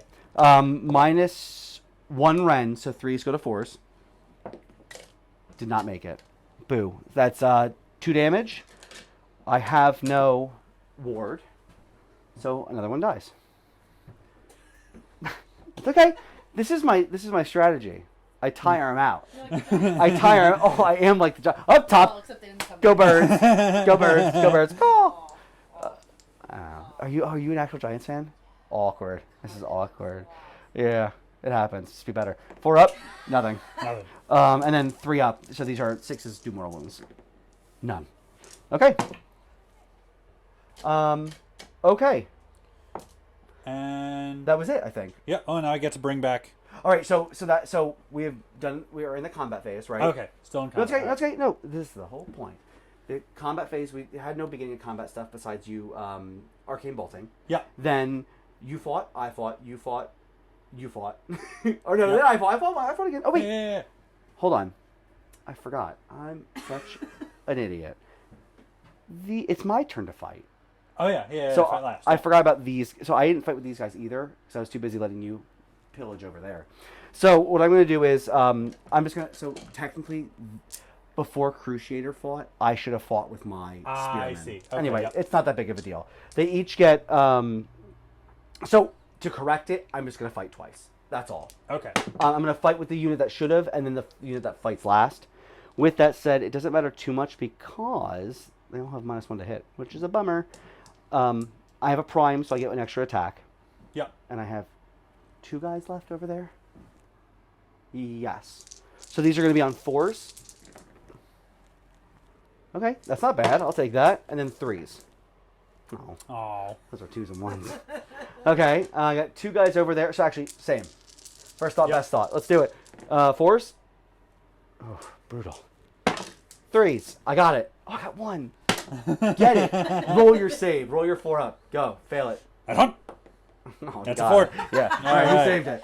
Okay, so now, ready for this? Never happened. Now we move to end of combat. End of combat, you have abilities. Yep. And that's going to be basically just these 2. Yep. So you get to bring up to 3 wounds back. Now here, this is an obvious choice in my opinion. These are both damaged by 1. Yeah. You could bring, you only get to activate twice. So you can bring 1 back each, or 1 back, 3 back. Yeah. Exactly. Yeah. Okay. So. Yeah. You duh. You burn. So it's almost 3 back here, then bring 1 back. I like it. Okay. So, what do we do now? Combat's over? No Illuminati. Not here. In this climate? Unbelievable. It's gonna do it to you. Makes sense. So, we have to do Battle Shock. I can't Inspiring Presence because technically I'm within 3 inches of your people, and that means I'm terrified. My bravery, I would be. My bravery is 7, and I lost 3 here. So I have to roll a d6. Let's go back here. Roll low, nice and low for me. 5, 6, 7. I'm sorry. So I lost 3. So I lose 1 more. Lose 1 more. He flees like a coward. But joke's on you. I didn't want him here anyway. Okay. And then, same as over there. I think there's still 2 left, right? Yep. So roll low, though. Yes. There you go. So 2 plus 3 is 5, which is under 7, so we're good there. So let's indeed score up. So that's it, because you didn't lose enough to warrant. I mean, you could roll a Battle Shock, but like for what? For why? Yeah. We're wasting time here, and even explaining it's a waste of time. Anyway, so let's add up your totals. You do not hold my home objective. You hold the middle objective, which is 1. Yep. You do not hold that. Correct. So that's 1 point. Plus your battle tactic, which is Desecrate. So 3 points. All right. So it wasn't as good, but I mean it's still something. And you're depleting my. Oops, that's not how math works. 8. That's right. You're not. You never will be, because I am. Oh, missed it. No. Missed it. There it is. Oh, and that was me falling too. I'm like, whoa. Okay, back. So that wraps up top of the second, right? Yeah. That's your second. You got it. Proud of you. Well, proud. Proud's a word. Move past it. All right, so we're going to go bottom of the second. It's going to be Stormcast turn. Let's do this. We bring it up to the top of the hero phase. We each have our general, so we gain a CP. Yep. I am going to... Actually, you know what I just realized? Hold on. Heroic recovery. I don't know if I can do if I'm in combat. I think I can, though. I think I can. I just closed it and realized I read the wrong part. Reading's hard. What am I going to do? Read twice? Yeah, some kind of schlub. Wizards. Not Harry Potter. Oh, God. Why do you keep drinking it? Because I What's he going to do? He paid money for it. Yeah. Well, technically, so for free. Yeah, because this is the one that they royally boned. They basically, in lieu of actually putting any flavor in it, they just put twice as many shots of espresso into this one. There's 4. That sounds perfect. So if I do finish this, I will have consumed 12 shots of espresso. Perfect. Up to 12 shots of espresso. Who doesn't want that? I don't know if they legitimately doubled the shots in that one, but it tastes like it. All right. I'm going to... Oh, I have to pick a battle tactic. I'll get to that. I'm going to do my heroic action, which is going to be recovery. Mm-hmm. My general is going to roll, and I hopefully will roll under 9. I failed. Yeah. I heal nothing. Where were those 5s and 6s when I was running? So think about your heroic action. It's well, no one's injured, so you're either going to +1 CP. Yeah. You can make someone a wizard. Doesn't make any sense, or you can do finest day, which for that turn, it's giving you +1 to wound. That's about it. Oh, yeah. But also, sorry, hold on.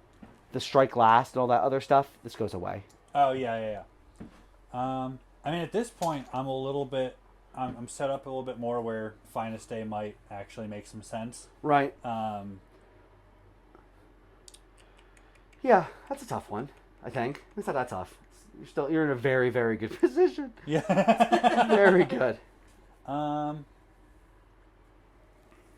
Okay. Sure, I'll go finest day. Finest day. Oh, it's his best day. He's so excited. It's finest hour, yeah. but it's his best finest day ever. hour. Whatever. I like to call it. Some people call it best day ever, and I support that. So battle tactics. It's funny because I could do this one's mine. I'm sorry, eye for an eye, which is try and kill something. I just don't know if that's really feasible. Let me take a look at this real quick. Hold on. I'm going to go for eye for an eye. I'm going to try, and I don't have, what's nice about it is I don't have to pick a unit. If I kill one, yeah, I get it. So we're going to do eye for an eye. And my goal is, I'm going to try and kill these guys. I don't have to pick, but if I can kill something, I might be able to maybe, hobble something together. Yeah. So that's the goal there. I added us our command points, so we're good. We're good to go there. You have 2. I have 3.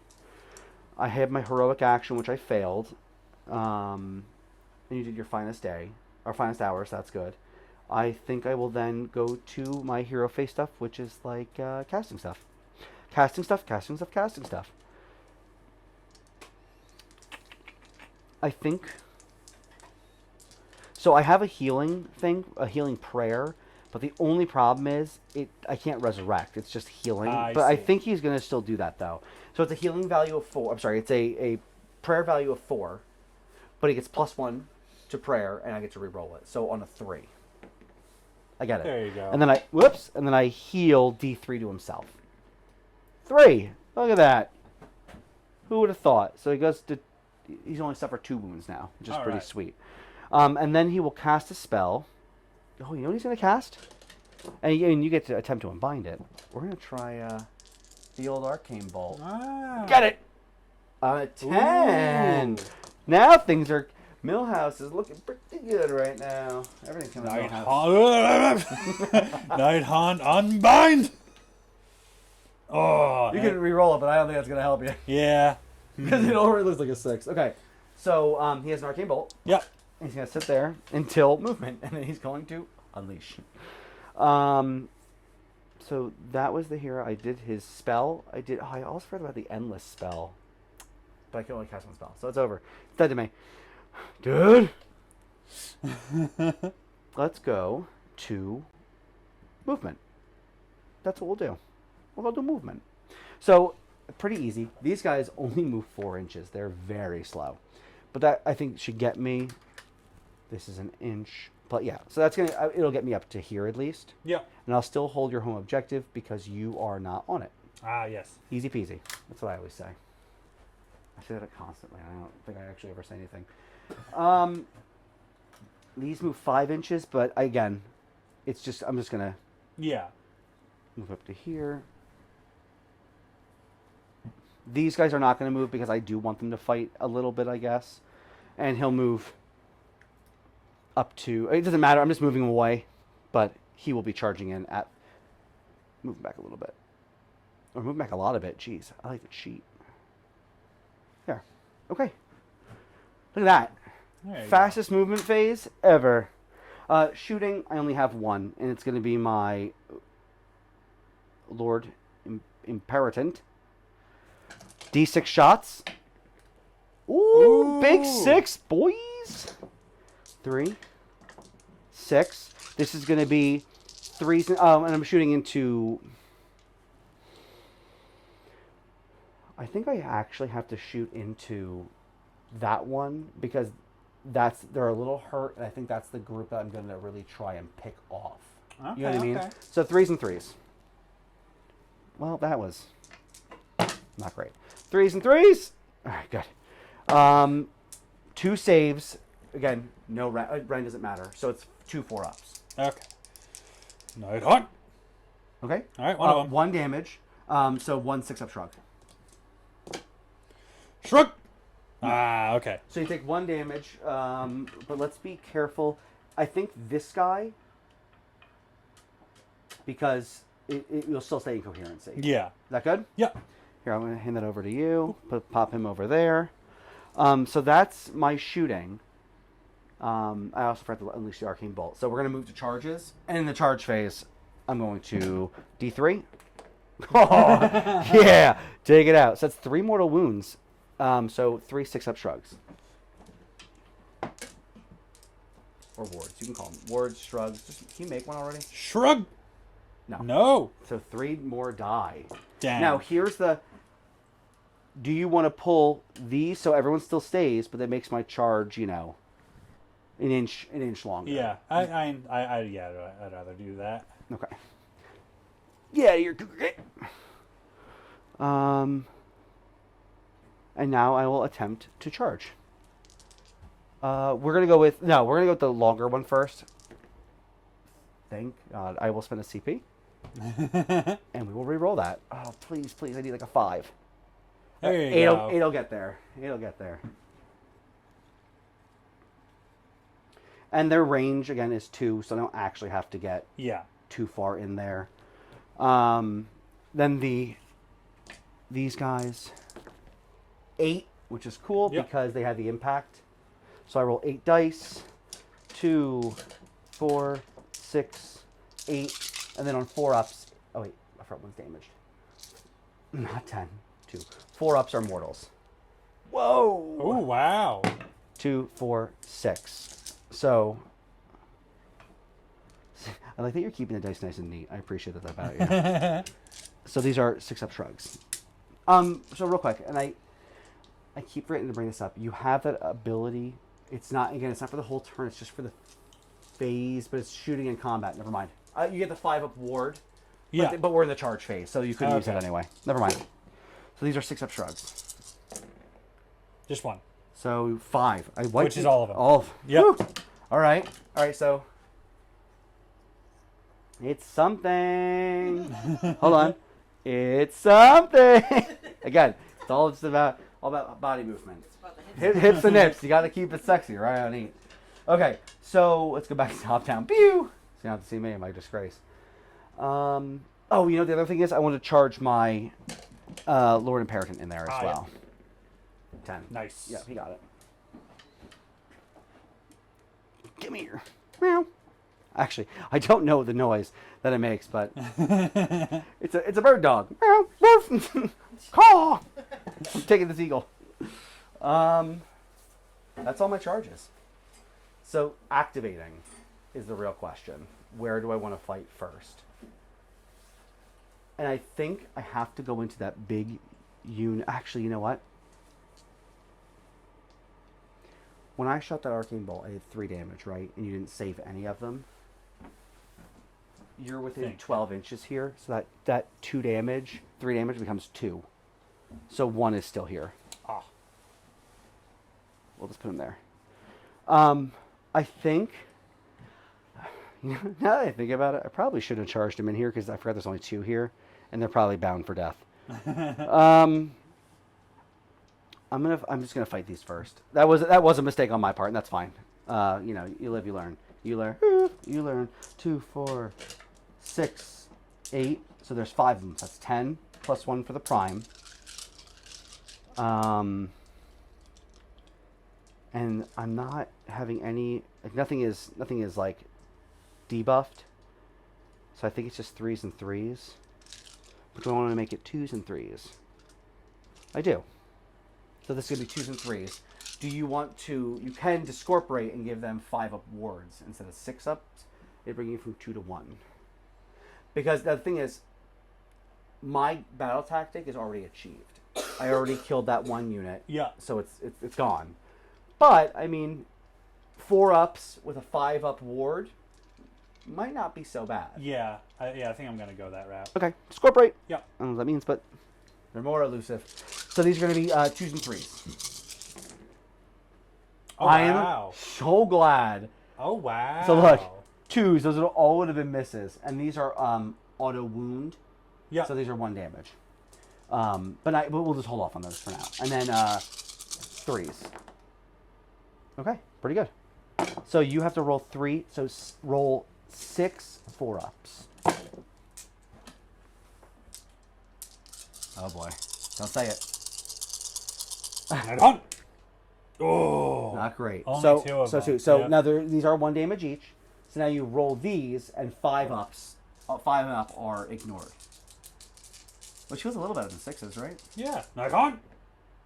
Okay. Yeah, this is so one of them. 3. So you lose 3.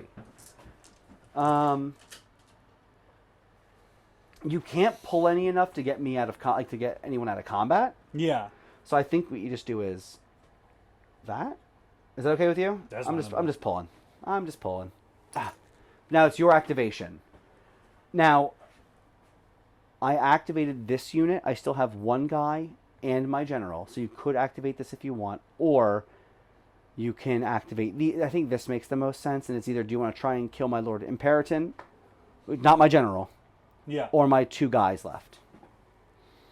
I'd go for the Lord Imperator. I mean, if you want, you can split. Actually, you can split. So what happens is, like, for example, you can do like 1, 2, 3, 4 into him, and then 1, 2, 3, 4, 5, 6 into these 2. Is that okay? Yeah, that makes sense. Okay, let's do that. So, which one do you want to put the bell into? We go for the Imperator. Okay, so let's roll. So 2 dice first. It's going to be 4s and 3s. Do you want to use your last CP to all attack? Yeah, what else am I going to use it on, Yeah, I support that. I think they're maybe not dead, but like even if they run, it's not, I don't know, maybe not the worst thing in the world. But, right. Sorry, go ahead. So this is going to be 3s and 3s. So roll still, 2. Okay, Yep, yeah. this is the bigger damage one. Knock on. Okay, right, 1, then roll 1 more. 3. Okay, There we go. -1. And you know what's funny? You think I would have him pulled up ready to go, but I don't. So 3, go to 4. So 4 up. So D3 damage. Knock on. 1. Okay, nothing. I mean, not nothing. He takes a damage, goes to 4. Yeah. I think he has... Oh, he has 7 wounds. Oh, big chunky over here. Like a tuna can. All right. Now my activation. Oh, no. I'm so sorry. Nope. That was the 4. Now you have 3 more going into him. Yeah. So 6 dice. 3s and 3s. 3, 4. I'm so quick to be like, your turn's over. My turn now. I fight, not you. Knock on. 3s. Only Ooh. 1. Perfect. Just what I wanted to see. Now roll a 2 up for me. No, actually it's a 3 up, but roll low for me. I appreciate that. Thanks. Yep. Ah, you did it. God I appreciate damn. you. So now, okay. So Lord Imperator is alive. Take that, sucker. And now we're going to roll. Is there 10 here? There was 10, right, altogether. So 6 of them are going into these 2 guys. So 12. 6. Because the models, again, because if my unit had 5 or more, it would be 12. extra, but they only have 2 left. Yeah. So these are 3s and 3s. Nice. Hunt. That's, remember, 6 is auto wound. Yeah. So good. All right. And then 3s again. Right. Hunt. I don't think that's cocked enough to matter. Yeah. So 2, 4, 5, 6, 7, 8. Whoops. 4, 6, 8. 3 up, go to 4 up. Night hunt. That's not how that works. 1, 2. They both die. So there's 2 of them. 4 ups. They fight. 1 of them fights. 3s. Oh, and just 2 wounds. Right. But so sorry. These are 2 mortal wounds. So this is going to be your 6 up shrugs. Okay. Night hunt. Nope. So 2 more die. I don't know how you want to pull them. Yeah, that's fine. Oh, actually, no. Hold on. Come here and say. Let's do 1, because this guy was here. Yeah. And I didn't even see him around 2. the corner there. I got you. I don't want to throw them because they'll break. So that, and then 2 more. They both died, right? So 1, 2, 3. Why can't I count? This is brutal. Okay. Anyway, so these are the Blaze of Glory. 6s. 1 more. So roll 1 more die. 6 up shrug. 3. Okay. So these 2 die, and I kill 1 more. We can just say this one to keep coherency. Yeah. Yeah. I shouldn't have thrown that. That's very dangerous. All right. So that's a squad. You killed a unit. And they didn't fight either. Bummer. Okay, so my activation, correct? You finished that one. I will go with the very underwhelming performing Lord Relictor. So this is going to be 4 attacks, 3s and 3s. All right. Okay, 4 up, 1 4 up save. 4 up. Ah, blast you. Okay, so. The thing is, your Cruciator is out of engagement range. Yeah, like just out of engagement range. So he will not be able to fight this round. Okay. However, your 3 Night Haunt are left. They can fight as well. You can try and take out. So this is a 5-man. This is a 1-man, 1 unit, 1 model left in the unit, and then my general with 4 wounds left. That's tough. Because a part of me says, just kill the unit. Try and kill the 1 unit left. You know what I mean? That's 1 less thing. I can't rally them at a later turn. I can't do any, it's 1 less person I can hold an objective. Yeah. But, well, he still gets to fight, but it's just 1. You know what I mean? Yeah. I just don't know how you want to handle that. Maybe try and take some chunks out of the 5-man. Might be worth it. Okay. Yeah. All right, so 2 attacks each. 2, 4. Actually, roll 2 set. Remember, 1's going to be the bell. So just roll 2 dice, 4 up, and then 3 up. Okay. There you go. And then just a 3 up. Yeah. 1. Okay. There we go. Boo. The death knell is -1. And who were you fighting again? The 5-man. The 5-man, yeah. So this is a 4 up. No, D3. I can't save 4 ups to save my life. So roll a die. Let's see how much damage it is. Oh, yeah. Just be like a 1. 3. 2. Sorry, it's a D3, not D6. So 1 dies. 4 up, it fights. Oh, it does fight. So 3s and 3s. 1 4 up save. Okay. Yeah. Right, got it. And then he explodes. 6s? No. Okay. We'll just do that. Pop. And then you have so that was the death knell. Yeah. Now we're gonna go with the other 2 attacks. So 4 attacks, 4s and 3s. Nice. Oh, that counts. So just the 1. And it's an auto wound because it's a 6. So 4 up. I did it, guys! I did it. Game over. Flip the table. I'm very proud. Very proud. So that was them. Cruciator can't fight. Yeah. So let me just bring it back to here, guys. Oh, I missed your faces. This guy can't see their faces. It's just me. I missed my face. So what we have here, this unit is just, I destroyed this unit. Yep. End of combat. Oh, no. End of combat. You get to bring back models. Yep. So basically 3 and 3, right? Yeah. Okay. Wait, maybe we piled in too far. Maybe we did. Yeah, we didn't. So three each come back. Boop. That's brutal. It's brutal. Where do I want to put him though? Do I want him? Surprise! That was the best accent I've ever heard. Oh, you're going done it now. All right. I say. Yeah. 1, 2, 3. Keep them in coherency. Guys, you ever seen the movie Coherence? No. Have you ever seen the movie Coherence? You No. should. Psychological thriller. So good. If I could, no, 2013. I don't know what recent is. I was telling the missus about I was like, oh, this movie, it's not that old. Oh no, I was like, it's pretty new. And it was like 2015. She's like, it's not new. I was like, yeah, but like it is kind of new. Kind of new. Sort of. But not really. 8 years ago is new. Could be. I don't know. I don't remember 8 years ago. I barely remember yesterday. So, there's that. Facts. Big facts. Big flapjack facts, my friend. Just the facts, man. Flap snacks. I want snacks. Okay. Going on a 3-hour stream right now. Half the time is him just trying to today, Junior. And so hard trying to account for how pointy they are. Okay. You guys hear that? Is it raining? Is that what that is? I don't know. Tell us, is it raining? Okay, so you brought those back. Now the thing is, you still have. You know, it's funny. So you brought 3 back. So you had 3.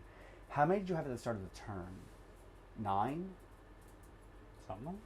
So if you had 9, you had 3. That means you lost 6. You have to roll for battle shock. Okay. Now the thing is that this is an interesting point. So, well, you know, Dave, I have 6 now. So if I had 9, I only lost 3. It still counts. You brought 3 back, but you still had lost 6 in total. I see. So roll a die.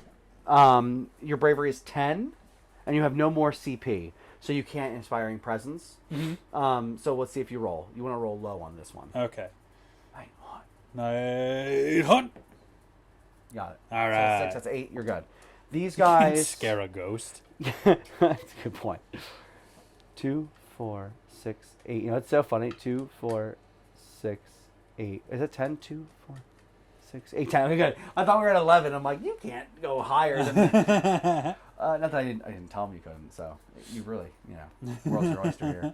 Okay, so end of the combat, right? I lost 1, so I can't fail battle shock. Oh yeah. He didn't die. There's no one else really. They didn't lose anyone. And we did your 1 battle shock. Plus we revived your people. So let's go to scoring for me. I hold your objective. Yep. I hold mine. I don't hold this one. So that's and I don't hold any of them with a Galician champion. Or I'm sorry, I think a Galician champion has to be contesting, which means I think it has to still be on it, not away. And it was. I think it has to be contesting on it. Doesn't matter because it's not happening. So I score 2, 3, and I got eye for an eye, so I score another 5. Look at me. Ooh. Look at me. Oh, wow. Remember that guy? Oh my god, always, now and forever. Where am I? Here we go. So that's 10 to 5. 10. Oh no. Look how awful this looks. Okay, we did it, everyone. So, bottom of the second, we are now going to be rolling initiative for battle round 3. Actually, you know what that means? Emerald Curse time. Curse. Curse. So let's roll for the my general. 2 up. Just one. No, just one. 1d6, 2 up. Hip. All right. Yeah. Roll it. D3. And I hunt. Whew. All right. Goes back up to 5 wounds taken. Let's do the imperative. All right. I hunt. That's a 5. Okay. Roll one more time for the damage. And I hunt. 1. Good. Whew. Okay. Whew. So they each. So he has 2 wounds left, and I have one. That has 1 wound left. Okay. All right. So this is super important. This is going to be the initiative. If you get the turn, I mean, I'm not in a great spot anyway. Yeah. But I am in a lot of trouble if you get it. So let's do it. I hunt. Oh.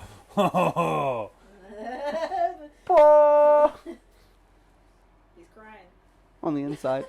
Only on the inside. Okay. So tie goes to you, right? Because I just went, right? Yeah, you just went. I'm a 10-star man, right? Yeah. I'm a 10. You've seen me, right? Look at this. Yeah. Look at this. Look at this face. Face you just want to smother. Yeah, I'll go first. Hell yeah. Yeah. Boo. Okay. So anyway, top of round 3. Tip a canoe, if you will. I mean, you won't. 3. That was so loud. The mic's like, why? Why? Okay, so top of 3. Again, well, you had 0. I had 1. So I have 2. You have 1. You have your general. I have my general, barely. We are going to go to battle tactics.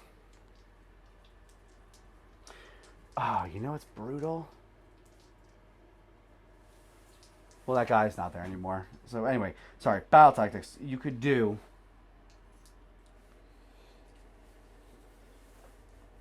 Oh, that's interesting. I was thinking about gaining... So, and I'm helping him out with this. Usually the opponents don't help out, but I got your back, boo. Gaining momentum. Pick an enemy unit on the battlefield. You complete this objective if you destroy that unit. Yeah. And control more objectives. So hear me out. I'm going to go down. I'm going to go top down real quick. You can retreat and charge, right? So you can retreat and you fly. So you can retreat through me. Hold my home objective. Charge into my 1 unit there. Jesus. And hopefully... I mean, I can't imagine. You never know. I mean, I could spike it pretty hard. But, like, I think that's the way to go. Right? Because then you would hold 1, hold 2, and then hold... I'm sorry. Home objective. Because, so, I'm just going to say this out loud. Most battle plans, when scoring points, is you get 1 for holding 1, get 1 for holding 2, get 1 for holding more. So they call it 1, 2, more. Okay, right? Yeah. How do I score? 1, 2, and more.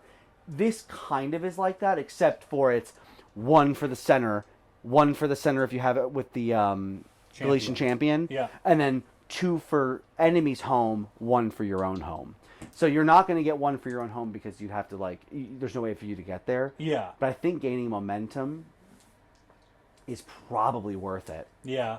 I mean, you're throwing these guys back into the fray, but even though, maybe you could,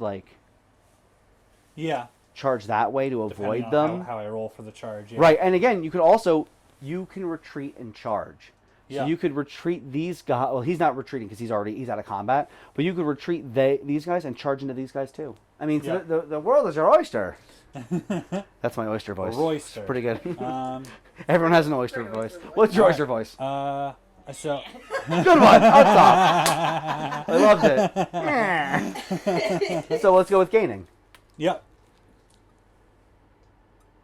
And you'll see that as the rounds progress, even though there's some difficult ones with Galatian champions, and what's nice about our lists are the champions themselves are pretty. I mean, I only have 2, but they're easy. We have a lot of them. Yeah. Other armies, not so much. Sons of Behemoth are literally just big, massive giants, and none of their models fit into Galatian champions. I see. None. So that's I don't know. I mean. They still can do other things. Not everything's about Galatian champions. It just makes life a lot easier. Yeah. But they can also kick objectives and move them. It's called get off me land. Yeah. They literally kick an objective D6 inches. Anyway, I digress. So anyway, so we're doing gaining momentum. Yep. We're going to go start with the hero phase. So there's no rallying because you're in combat. I'm sorry. Heroic action. You have no heroes to heal, so I assume... And he already finest houred. Yeah. So you could either finest hour another one, or you can just go for an extra CP. You have 2. I'll go for an extra CP for now. Okay. Yeah. Let's see if we can get it. 4 up. Single die? Yep. Yeah. Oh, that's a good point. What's Brenny's oyster voice? Yeah. That was me. It was me the whole time. Yeah, you gotta inhabit the oyster first. Glub. Just glub. yeah. That was good. Yeah. Good job, boy. Good job. I'm going to heroic recovery again on my general. So please, You can try. just roll under that. Got it. Never damn didn't have it. D3. Oh, 1. Hey. He's at 4 wounds suffered now. Yep. Boy. So that was the we have your battle tactic. Yep. We have our heroic action. Yep. Oh, did you wait? You rolled. What did you roll for heroic? For your? Did you get an extra command point? Oh, yeah, that was a 6. You got a 6. Yeah. Cheater. So was that you? That wasn't me, right? Now we go for casting. You can do your seal. You can do arcane bolt. You know, I just realized too, we cheated again. I'm sorry. Your cruciator shot into him. The arcane bolt. He's not the wizard. He is. Oh. It's said to us. Move past it. Yep, move past it. I think he was still within the range of it, though, right? Wasn't he? Yeah, but you have to be within 3 inches to do a D3. Oh, I see. I think we only did one anyway. I can't remember. Yeah. Said to us. All right, move. It's in the past. The past is the past. Stop bringing it up. Yep. Please. Live in the moment. Live in the moment. All right. Yellow. Yellow. That's so tandem. The word's random. I mean, you could arcane. I mean, honestly, you could arcane bolt again. Yeah. Actually, the right one this time. Move and charge. I mean, it sounds like you're or go the opposite way. Arcane bolt, move, and charge them because these are my hitters. I mean, a group of 4 can be pretty swingy. Yeah. But you already plan on charge. You know what I mean? It depends on how you want to do it. Keep progressing. Let me score my 2 points over here because I think it's probably worth it. Yeah. Abandoning your home objective and just kind of It's taking yours. yeah. It's my home now. This is my home. That's what ghosts do. Just like, no, my It's home. so spooky. I died here. This is mine. Oh, you signed a 20-year mortgage? Doesn't matter. My home. That's a cute mortgage. So yeah, I'll do the Arcane bolt. Yeah. All right, let's see it. 5. You have to re-roll. Wait. 2 dice. What am I okay. No, 2 dice. Yep. When spells are 2 dice, prayers are 1. Okay. You're not praying, so. What do you got? Night Hunt. Oh, it's a Snake miscast, eyes. but you get to re-roll. Oh So yeah. just don't roll it again. Yeah. Yeah, I did. Night Hunt. So 7. 7. I'm going to Alright. attempt to dispel, so I need higher. I got it. Ooh. Yeah, take your arcane bolt and pinch it. So that's end of the hero phase, right? You have Yep. no other magic, so we go to movement. Let's go top down. Pew! All right. So yes, I'm gonna. God, I'm going to get out of your way. Oh. So you get the touch. Oh yeah. So I can move. I can move them 8. into your. Yep. Into your little zone here. So. But what's kind of cool is though, so hold on, let me just not rip this down. Because you don't have to move the full 8, but you have to move outside of engagement range. Yeah. So as long. Ooh. what a cheater. As So- long as they're. So Within you can this right. bubble, So right? you could like do this. Oh, they could just be tipping the bubble. Oh, they don't care. Okay. Just gotta keep. Yep. Perfect. And even you can go 2 rows. So if you wanted to, you could Yeah. just like. But I want to still keep them out of that. Oh boy. Oh boy. Oh man, I screwed this whole thing up on purpose. Some could say porpoise. I mean, I wouldn't. And then just snuck him right in there Yeah. for coherency's sake. Ow. Oh. Don't. Now that I've moved them all in there, roll for. What? Is the charge part of the? No. Charge. Okay. That's the charge phase. So we're doing all movement. Okay. So next we could do. Here, let me help you out here. That. And remember, this is his own unit there. Yeah. And that. There. First, let's see where I can get his guards up to. Yeah, that looks right up to the line too. Yeah. But what I think you should do, you should do that. I'm not saying you shouldn't, but I think what you want to do is maybe space it out because you want to get as many people to charge. You want as many debuffs as possible. So you can move him 8, like around here, right? Like measure. It was what, right here? Here. Yep, that's right. So I'll move it. Let's do it a little bit back. There we go. And then this is obviously less than 8. Yep. Move them up like that, and there we go. Again, give me an 8 from here. Ooh. Looks pretty good, and we might want to just keep him on the objective anyway. Yeah. To hold it, because you get that extra point if you're holding it with a Galician. So you might want to just keep him here. Yeah. No charging. Still in a bubble. You're okay. And then these guys technically have to retreat because if you want them to charge again, which obviously is something you want to do. So you'd have to. Oh boy. But I can retreat them in any direction I want, basically, right? Yeah, so. But what we want to do though is. So he is not. Move him like this, I think. Yeah, one could say too many cooks in the kitchen, but I don't know. Maybe like. Oh, cheese and rice. Like this a little bit, so you get them out of combat, which is what you want, right? Look, 3. But they're still pretty easy to charge into, like these guys, like that. That look good? Yeah. I know I'm kind of playing for you, but just a little bit. Ooh, that was warm. I was like, why is my back so warm? That heater doing some work. So real quick, because I'm just going to remove these because the point was that they're around within 3 inches. Yeah. So we don't need that anymore. Is that all movement? I think so. Yeah, that's all my guess. Okay. And then now shooting. Oh, shooting. Because you do have 1. Yeah. And that is the Cruciator. There you go. Phantasmal Torture. Right there. Who do you want to shoot at? He has 2 wounds left. Yeah. He has 3 wounds left. And each of these, so this is a 4-man group of 2 wounds each, and that's a one man with 2 wounds. Yeah. I'll shoot at the little 4-man group. 4-man group? Okay, I think it's right there. I think it's the Phantasmal Torture. Yeah. 12-inch range. 4. What's this? 3s and 3s? No, you hunt. 6 auto. Yep. So you got 2, and then roll that 4. I got it. 5. So 2 saves. It's 1 rend. Oh shoot! It's 2 rend. 3's up. Go to 5 up. Oh shit! All right. I'm coming at you. Coming at you. Get him. And now charging. And now we go to charge. Yep. Okay. All right. So I think honestly, just start picking units and rolling dice. Yeah. So I'm going to keep it top down because this is mainly what we're looking at.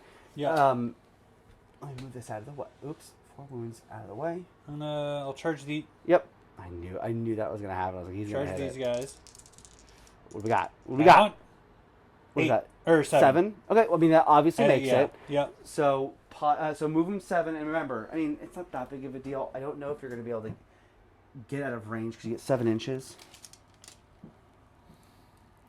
Actually, I mean I don't know how much you care. You in theory can move the furthest one, like here, to keep them.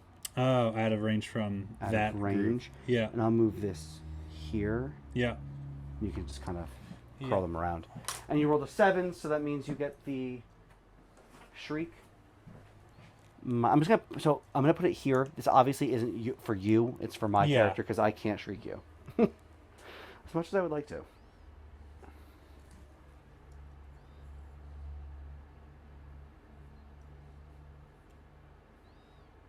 All right. Now.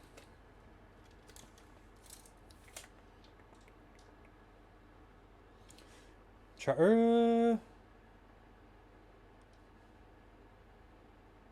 don't want to do this. What's happening? I'll charge. I don't think it matters too much. Yeah. I think space-wise, you want to start with him to see if you can get the Spirit Torment around. I think that would be the way to go. And again, if anyone else feels differently. Yeah, so measure me 7. Please tell me. Yeah, you got it. Right in the back here. 7 is Shriek, so -1 to hit again. Okay. And charge these guys. Or rather, I want to see where he lands first. Sure. That's a good. I actually didn't even see him there. I forgot. So the Cruciator first. Yeah. I don't. 8. That's a good one. Yeah. Because that gives you the -1 to save.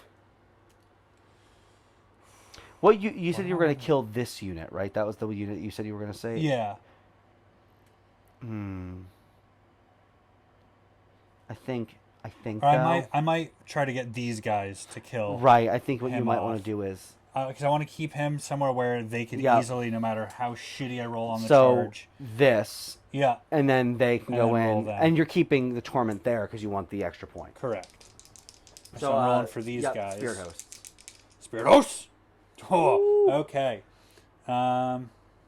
Yep. Snuggle. Well, no coherency. You got to keep them within a half inch. So let's do like, no, but you want but range. Remember the weapon range. So you want to. Oh, yep. Oh yeah, because it's these guys are battalion rule, so they can go too deep. Yeah. All right. And so that's a 12 though. So do you want strike last or -1 to save?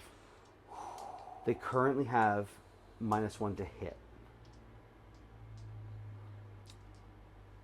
Right? Oh yeah, it was 7. Yeah. You rolled a 7. I'll go -1 to save. That's such a good one. Yeah. And again, if you roll another one and you get an 8 again, you can stack it. Yeah.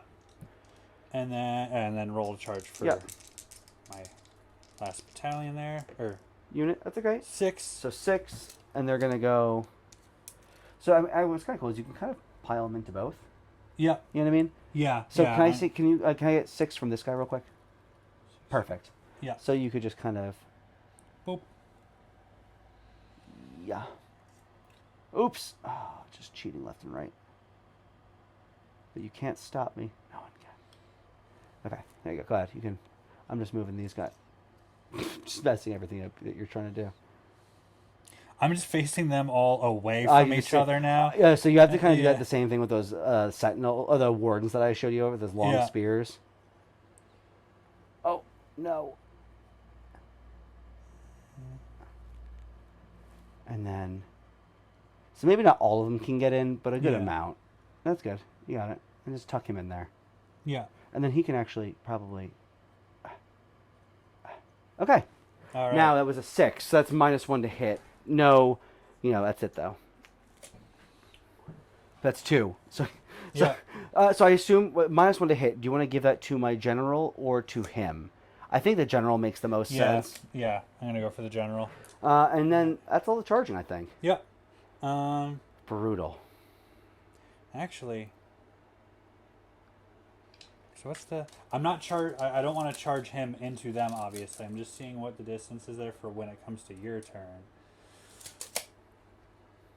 I might even try to get him to. You can't. No. Remember, Okay. Charging. You only can do successful charges. So if you roll the charge, you can charge into him, but you can't charge away. Yes. Okay, into nothing. Yeah. So that was a lot. Yeah. A lot. Now you don't know. None of my things have strike last, so it is going to go you then me, you then me. Yeah. How do you want to start it? Honestly, can I recommendation? Yeah. These spirit hosts don't. I think they're 4s and 3s. Or 5. Let me double check that. Hold on. But they just have a lot of attacks. So like, there's 3 of them, right? Yeah. And they each get. So they're 4s and 4s, no rend. Okay.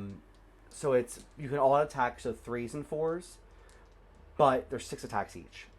Oh wow. So it's 18 attacks. Yeah. So I'll have them attack first then. Because then these guys can pile in and exactly, because if they clean house with their and these guys have -1 to save. I am going to use this to all out defense to get rid of it, but that just means so right now they don't have rend. Yeah. So it's 3s, 4s, no rend, but don't forget 6s auto wound. But they just have a 3-up save, but they'll have a 4-up save against these ones when they attack. Okay. So if I'm attacking with, so it's 6 attacks each. So 18. 4, 6, 8, 10. And we're gonna all attack you. 14, 16, 18. Okay, so 3s and 4s. Get rid of these. Yep, get the failures out. I got one over here for you. 2 up there. Yeah. And then don't forget to separate the 6s. That's a lot of 6s. Whoa. Actually, those are auto wound. Okay, let's keep rolling. So 3s and 4s. So roll all those. Yeah. And then you need 4s. 4s. Okay. Nightheart. Wow, that was really good. It doesn't matter that any of those were 6s. No, correct? yep, 6s don't matter there. So I need 3-ups. Okay, I lost 1.5. So what happens is 1 pops. That's the noise it makes. It's really weird. And it'll fight. 4-bit fights. Okay. But it can't reach the spirit host, so they're just going to fight the the Reapers. They are not. Oh wait, are they minus? They are -1 to hit. Yeah. So 4s and 3s, 1 4-up save. I can't. Nope. 6-up shrug. Oh yeah. I can't. Nope. Nope. Okay. So 1 goes. Not the worst thing in the world. Yeah. And then sorry, I forgot. I always forget they blow up. Oh, 1 more damage. Roll a 6-up. I can't. How did you do that? I don't even know. It's a 2. It's a 2. You're the worst. How did... Get out of there. How'd you do that? Hold on. Let's have a united front. What a jokester. What a piece of trash. Oh, that was good. That was really good. Fuck that. Listen, this is a family show. Can you please... Oh, God. Please? Okay, so... 1 more dies, right? Yeah. All we care about is coherency. Good. Good. Yep. Okay. So that was your first attack. Yours. Now it's now it's my attack because I blew up. That was not me actually fighting. That was my guys dying. Yeah. So I'm gonna fight with. Oh, this seems really hopeless. Let's fight with the 3 guys I have left. Because if they just die, then that's all I got. So these are gonna be. They're -1, so these are going to be 4s. All right. Not bad, not bad. Okay, and this is just a mortal wound. No save, just mortal wound. Shrug. Okay. And then 1... All right, so you have 1 4-up save. Uh-huh. Nope. Nope. So 2 damage. So those are 6-up shrugs. Okay. Night hunt. Nope, so 2 No. more. All right. Yes. I'll do these 2. No, these 2. Okay, up. Now it is your attack. All right. So... You gonna do that the biggest block left? Or you want to try and go after the... Oh, so here's the deal. You picked the 1-man unit.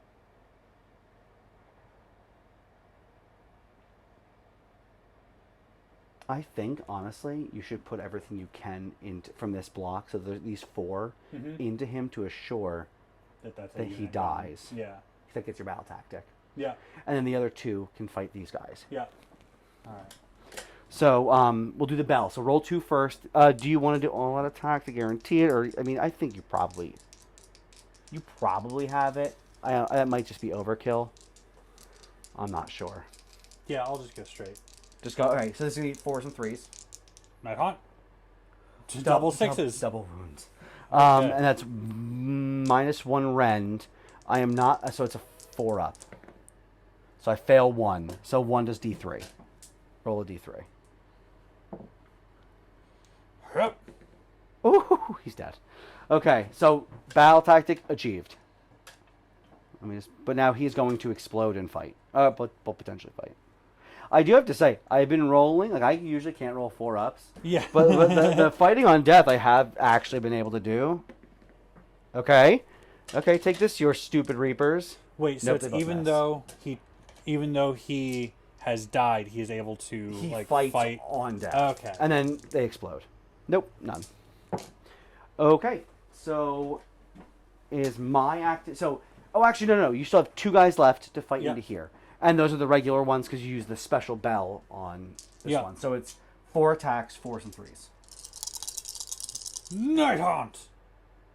All right. Okay, so 2, 4s and 3. Yep. Oh no, so 4s. Oh, and then 3s. Yeah. Sorry, that can be confusing. Yeah. Night Haunt. So just 1, and this group is -1 to hit, but all out defense.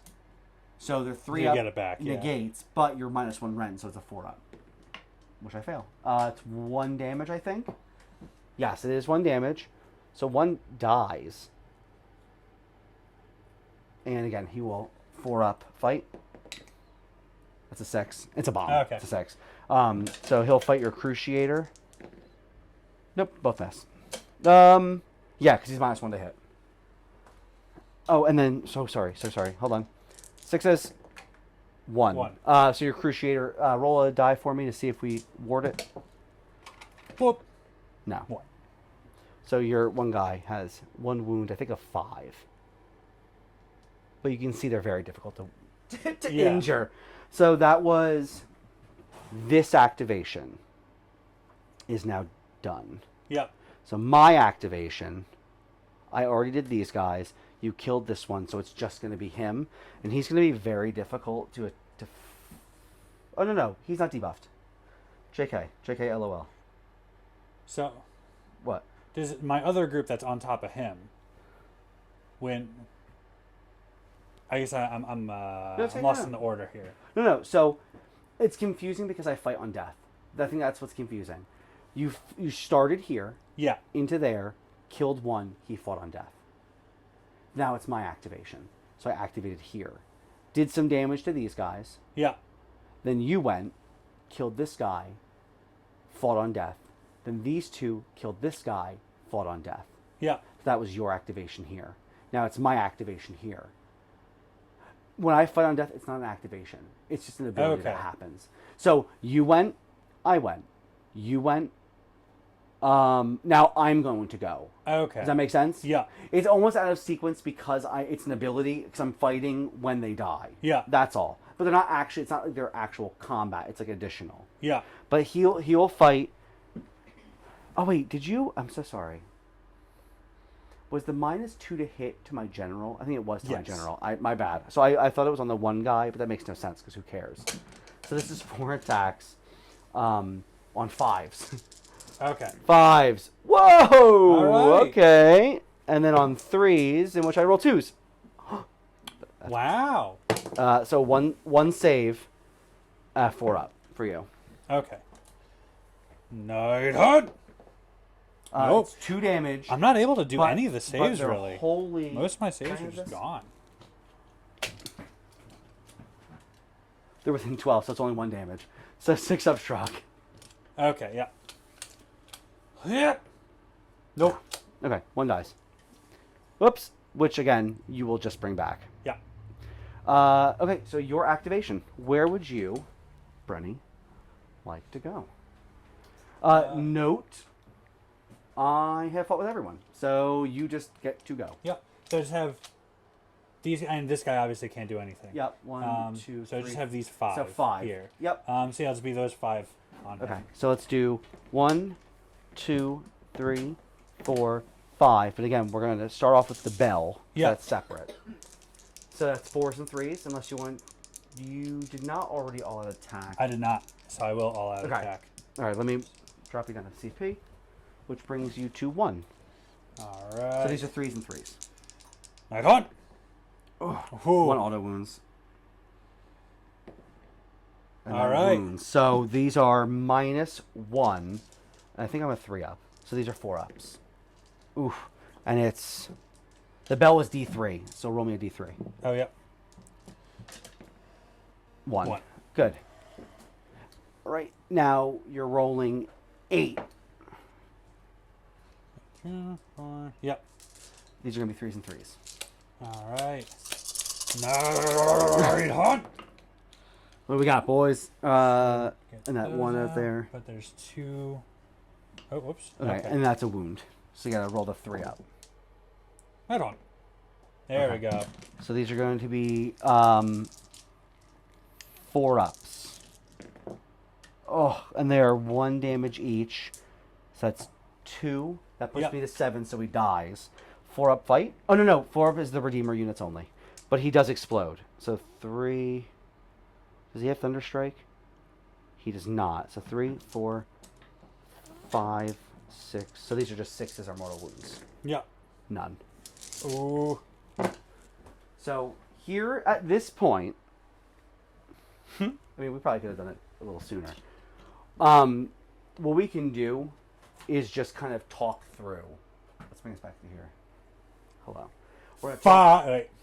3. My eyes are bad, and there's a crosshair over it on the Reading's screen. not easy for everyone. Okay, so we're gonna talk through what's going to happen moving forward. Because we're at the point of where I can do some things, but I'm so low on units. There's not much I could really do. So, for example, let me not get too close here. You wiped out. Actually, let's go back here. You wiped out my general. You wiped out most of these guys here.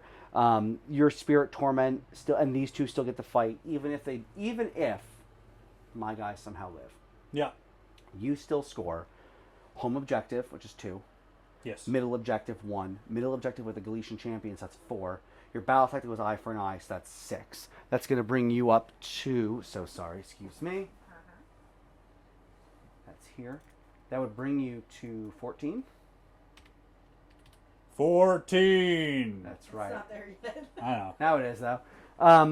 So then what we can. So moving from there, that's the. You took the top, right? You took the top of 3. Yeah. So the only thing I could reasonably do. There's not much. I could try and hobble together some. I could maybe do this one's mine and bring in and try and kill your torment. Mm-hmm. They would still hold that. He would hold this one, but that's not even guaranteeing that. Yeah. Because actually he's not the general, so that doesn't matter. Eye for an eye I already did. Desecrate. There might be something. Oh, I could probably if I was somehow like 4 inches and then a bomb of like 8 or 9 charge potentially to kill him. So what I'm getting at is it's unlikely, but it's possible for me to kill the Spirit Torment, to jump onto the objective, to hold 2, which gives me 1. It holds your enemy enemy home. It's 2. Yep. Plus the middle with a champion, that's 4, and possibly getting a battle tactic, which is another 6. So I would go up to 16. You would go to 14. But then it's your turn. Then it's your turn again. Yeah. And we have to roll off. Yeah. But really, that's the end of my scoring. I don't have any other battle tactics again. So that's the top. So then we're in 4th round. What are you getting? Holding enemy, but maybe holding middle potentially, but not holding it. So it's 1, 2, 3, 4. I'm sure a tactic it's going to be another 6 for you, and then it's going to become impossible for me to surmount to really get back to that. I see. So I said because at some point you're going to kill these 2 if they're not dead already this turn. So let's say that they're dead, they're gone. You're now free to move up the board towards them, which are already coming at you. Yeah. These guys, plus you're returning 3 here, 3 here, are going to come in and take them out. At some point, they might take a bunch out with them, but you're going to get them. And then I'm tabled. So really what it comes down to is at some point, or, because this is how it would actually be done during a tournament too, to talk through it. You talk, what's the max points that we can now score here? You know what I mean? I see, yeah. So like, for example, let's say, so you have round 4 and 5 to get to here if you wanted to score those extra points. So you guys, let's say you even skipped here. That's 8, so that's 16. And if you really wanted to, you would auto run them 6 each time. You know what I mean? So are you within 32 inches? You are. So one could argue that you will score 2, 3, 4, 5. 1, 2, 3. Yeah, at least 5 points a turn. You know what I mean? Yeah. So I already got you for that one round. You know, so you get another 10 points. That's 24 points. Plus, what did I say? Plus your 3 for grand strategy, right? So grand 3. So you get 3 for grand strategy because you have more Galician champions than I do. Because I have one right now, but you have your 3. Yeah. So I literally, and I have no way of actually being able to destroy all those. So I mean, the exact points, I'm not 100% sure. I'm sure, you know, again, bringing Night Haunt, sorry, let me move this. Double digits is what really gets it wonky. In just points alone, or objective points alone, it's going to be another 10. Let's say you can even score objectives, that's going to be another 14, so that brings you to 28. Plus 3 for your grand strategy, that's 31. Which is almost max. That's 31. 31. And Stormcast is going to get maybe hold 1, hold 2, 1, 2, so that's another 4. I think I could probably safely score another 6. And I wouldn't get the my grand strategy. Yeah. So I'm losing 3 points there.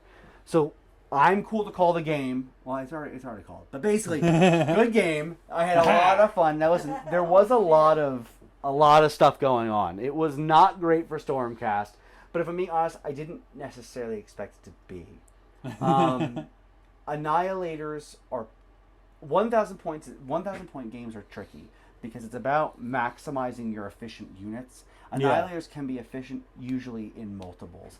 There is a way that I can get them into battle line. So what I can do is, instead of, because you have to have a maximum you have to have a minimum of 2 battle line. Yeah. I could cut 2 of the units here and make them into those. You know what I mean? And maybe play around there. But I wanted to try something different that I haven't tried before. I knew it was going to be an uphill battle. I knew Night Haunt, if I don't kill the unit outright, they come back, and they come back, and they don't stop, and they don't stop, and it's very difficult. If I had killed, I mean, one of these units, I believe, was at 1. Yeah. Right? Yeah. One of them was down to 1, and now they just 1 round, and the next round was able to. They just keep. Oh, actually, no, I killed them. I'm sorry, I did kill them with them. Eventually. Oh yeah, them. Yeah, but that does tie them up, though.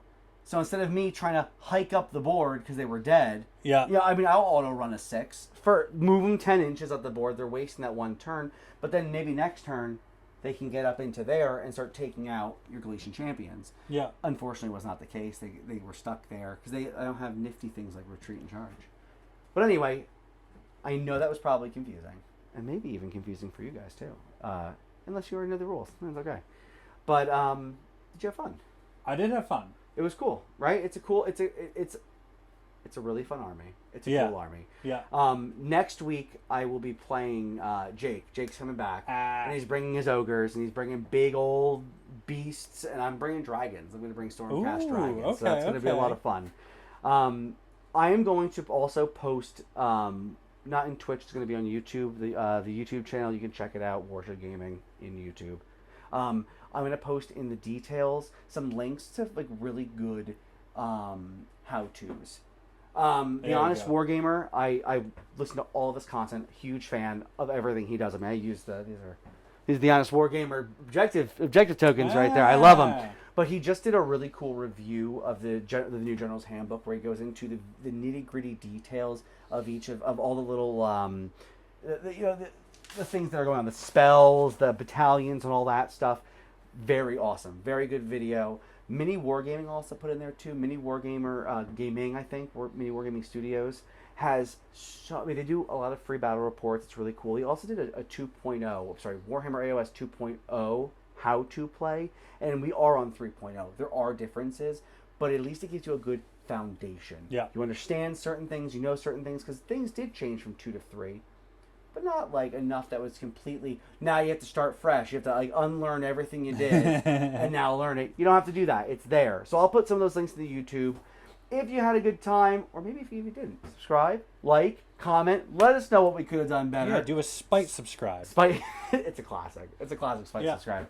But seriously, comment. Let me know what you guys think. I want to keep doing this. I will let you guys know on my Instagram what we plan on playing next. I don't post schedules too far in advance because I tend to change my mind pretty often. So I'm like, I don't even know. I'll probably play Stormcast. Maybe I'll change it. We'll see. But that's what's going on there. Any questions? Hit us up. Not us. The royal us. Just me. But let me know. Ask me questions too and get wrong answers. It's fine. I like that idea. But listen, if you guys, I hope you had fun. We had fun. It was a good game. And I'll see you next week, guys. Night, See you later.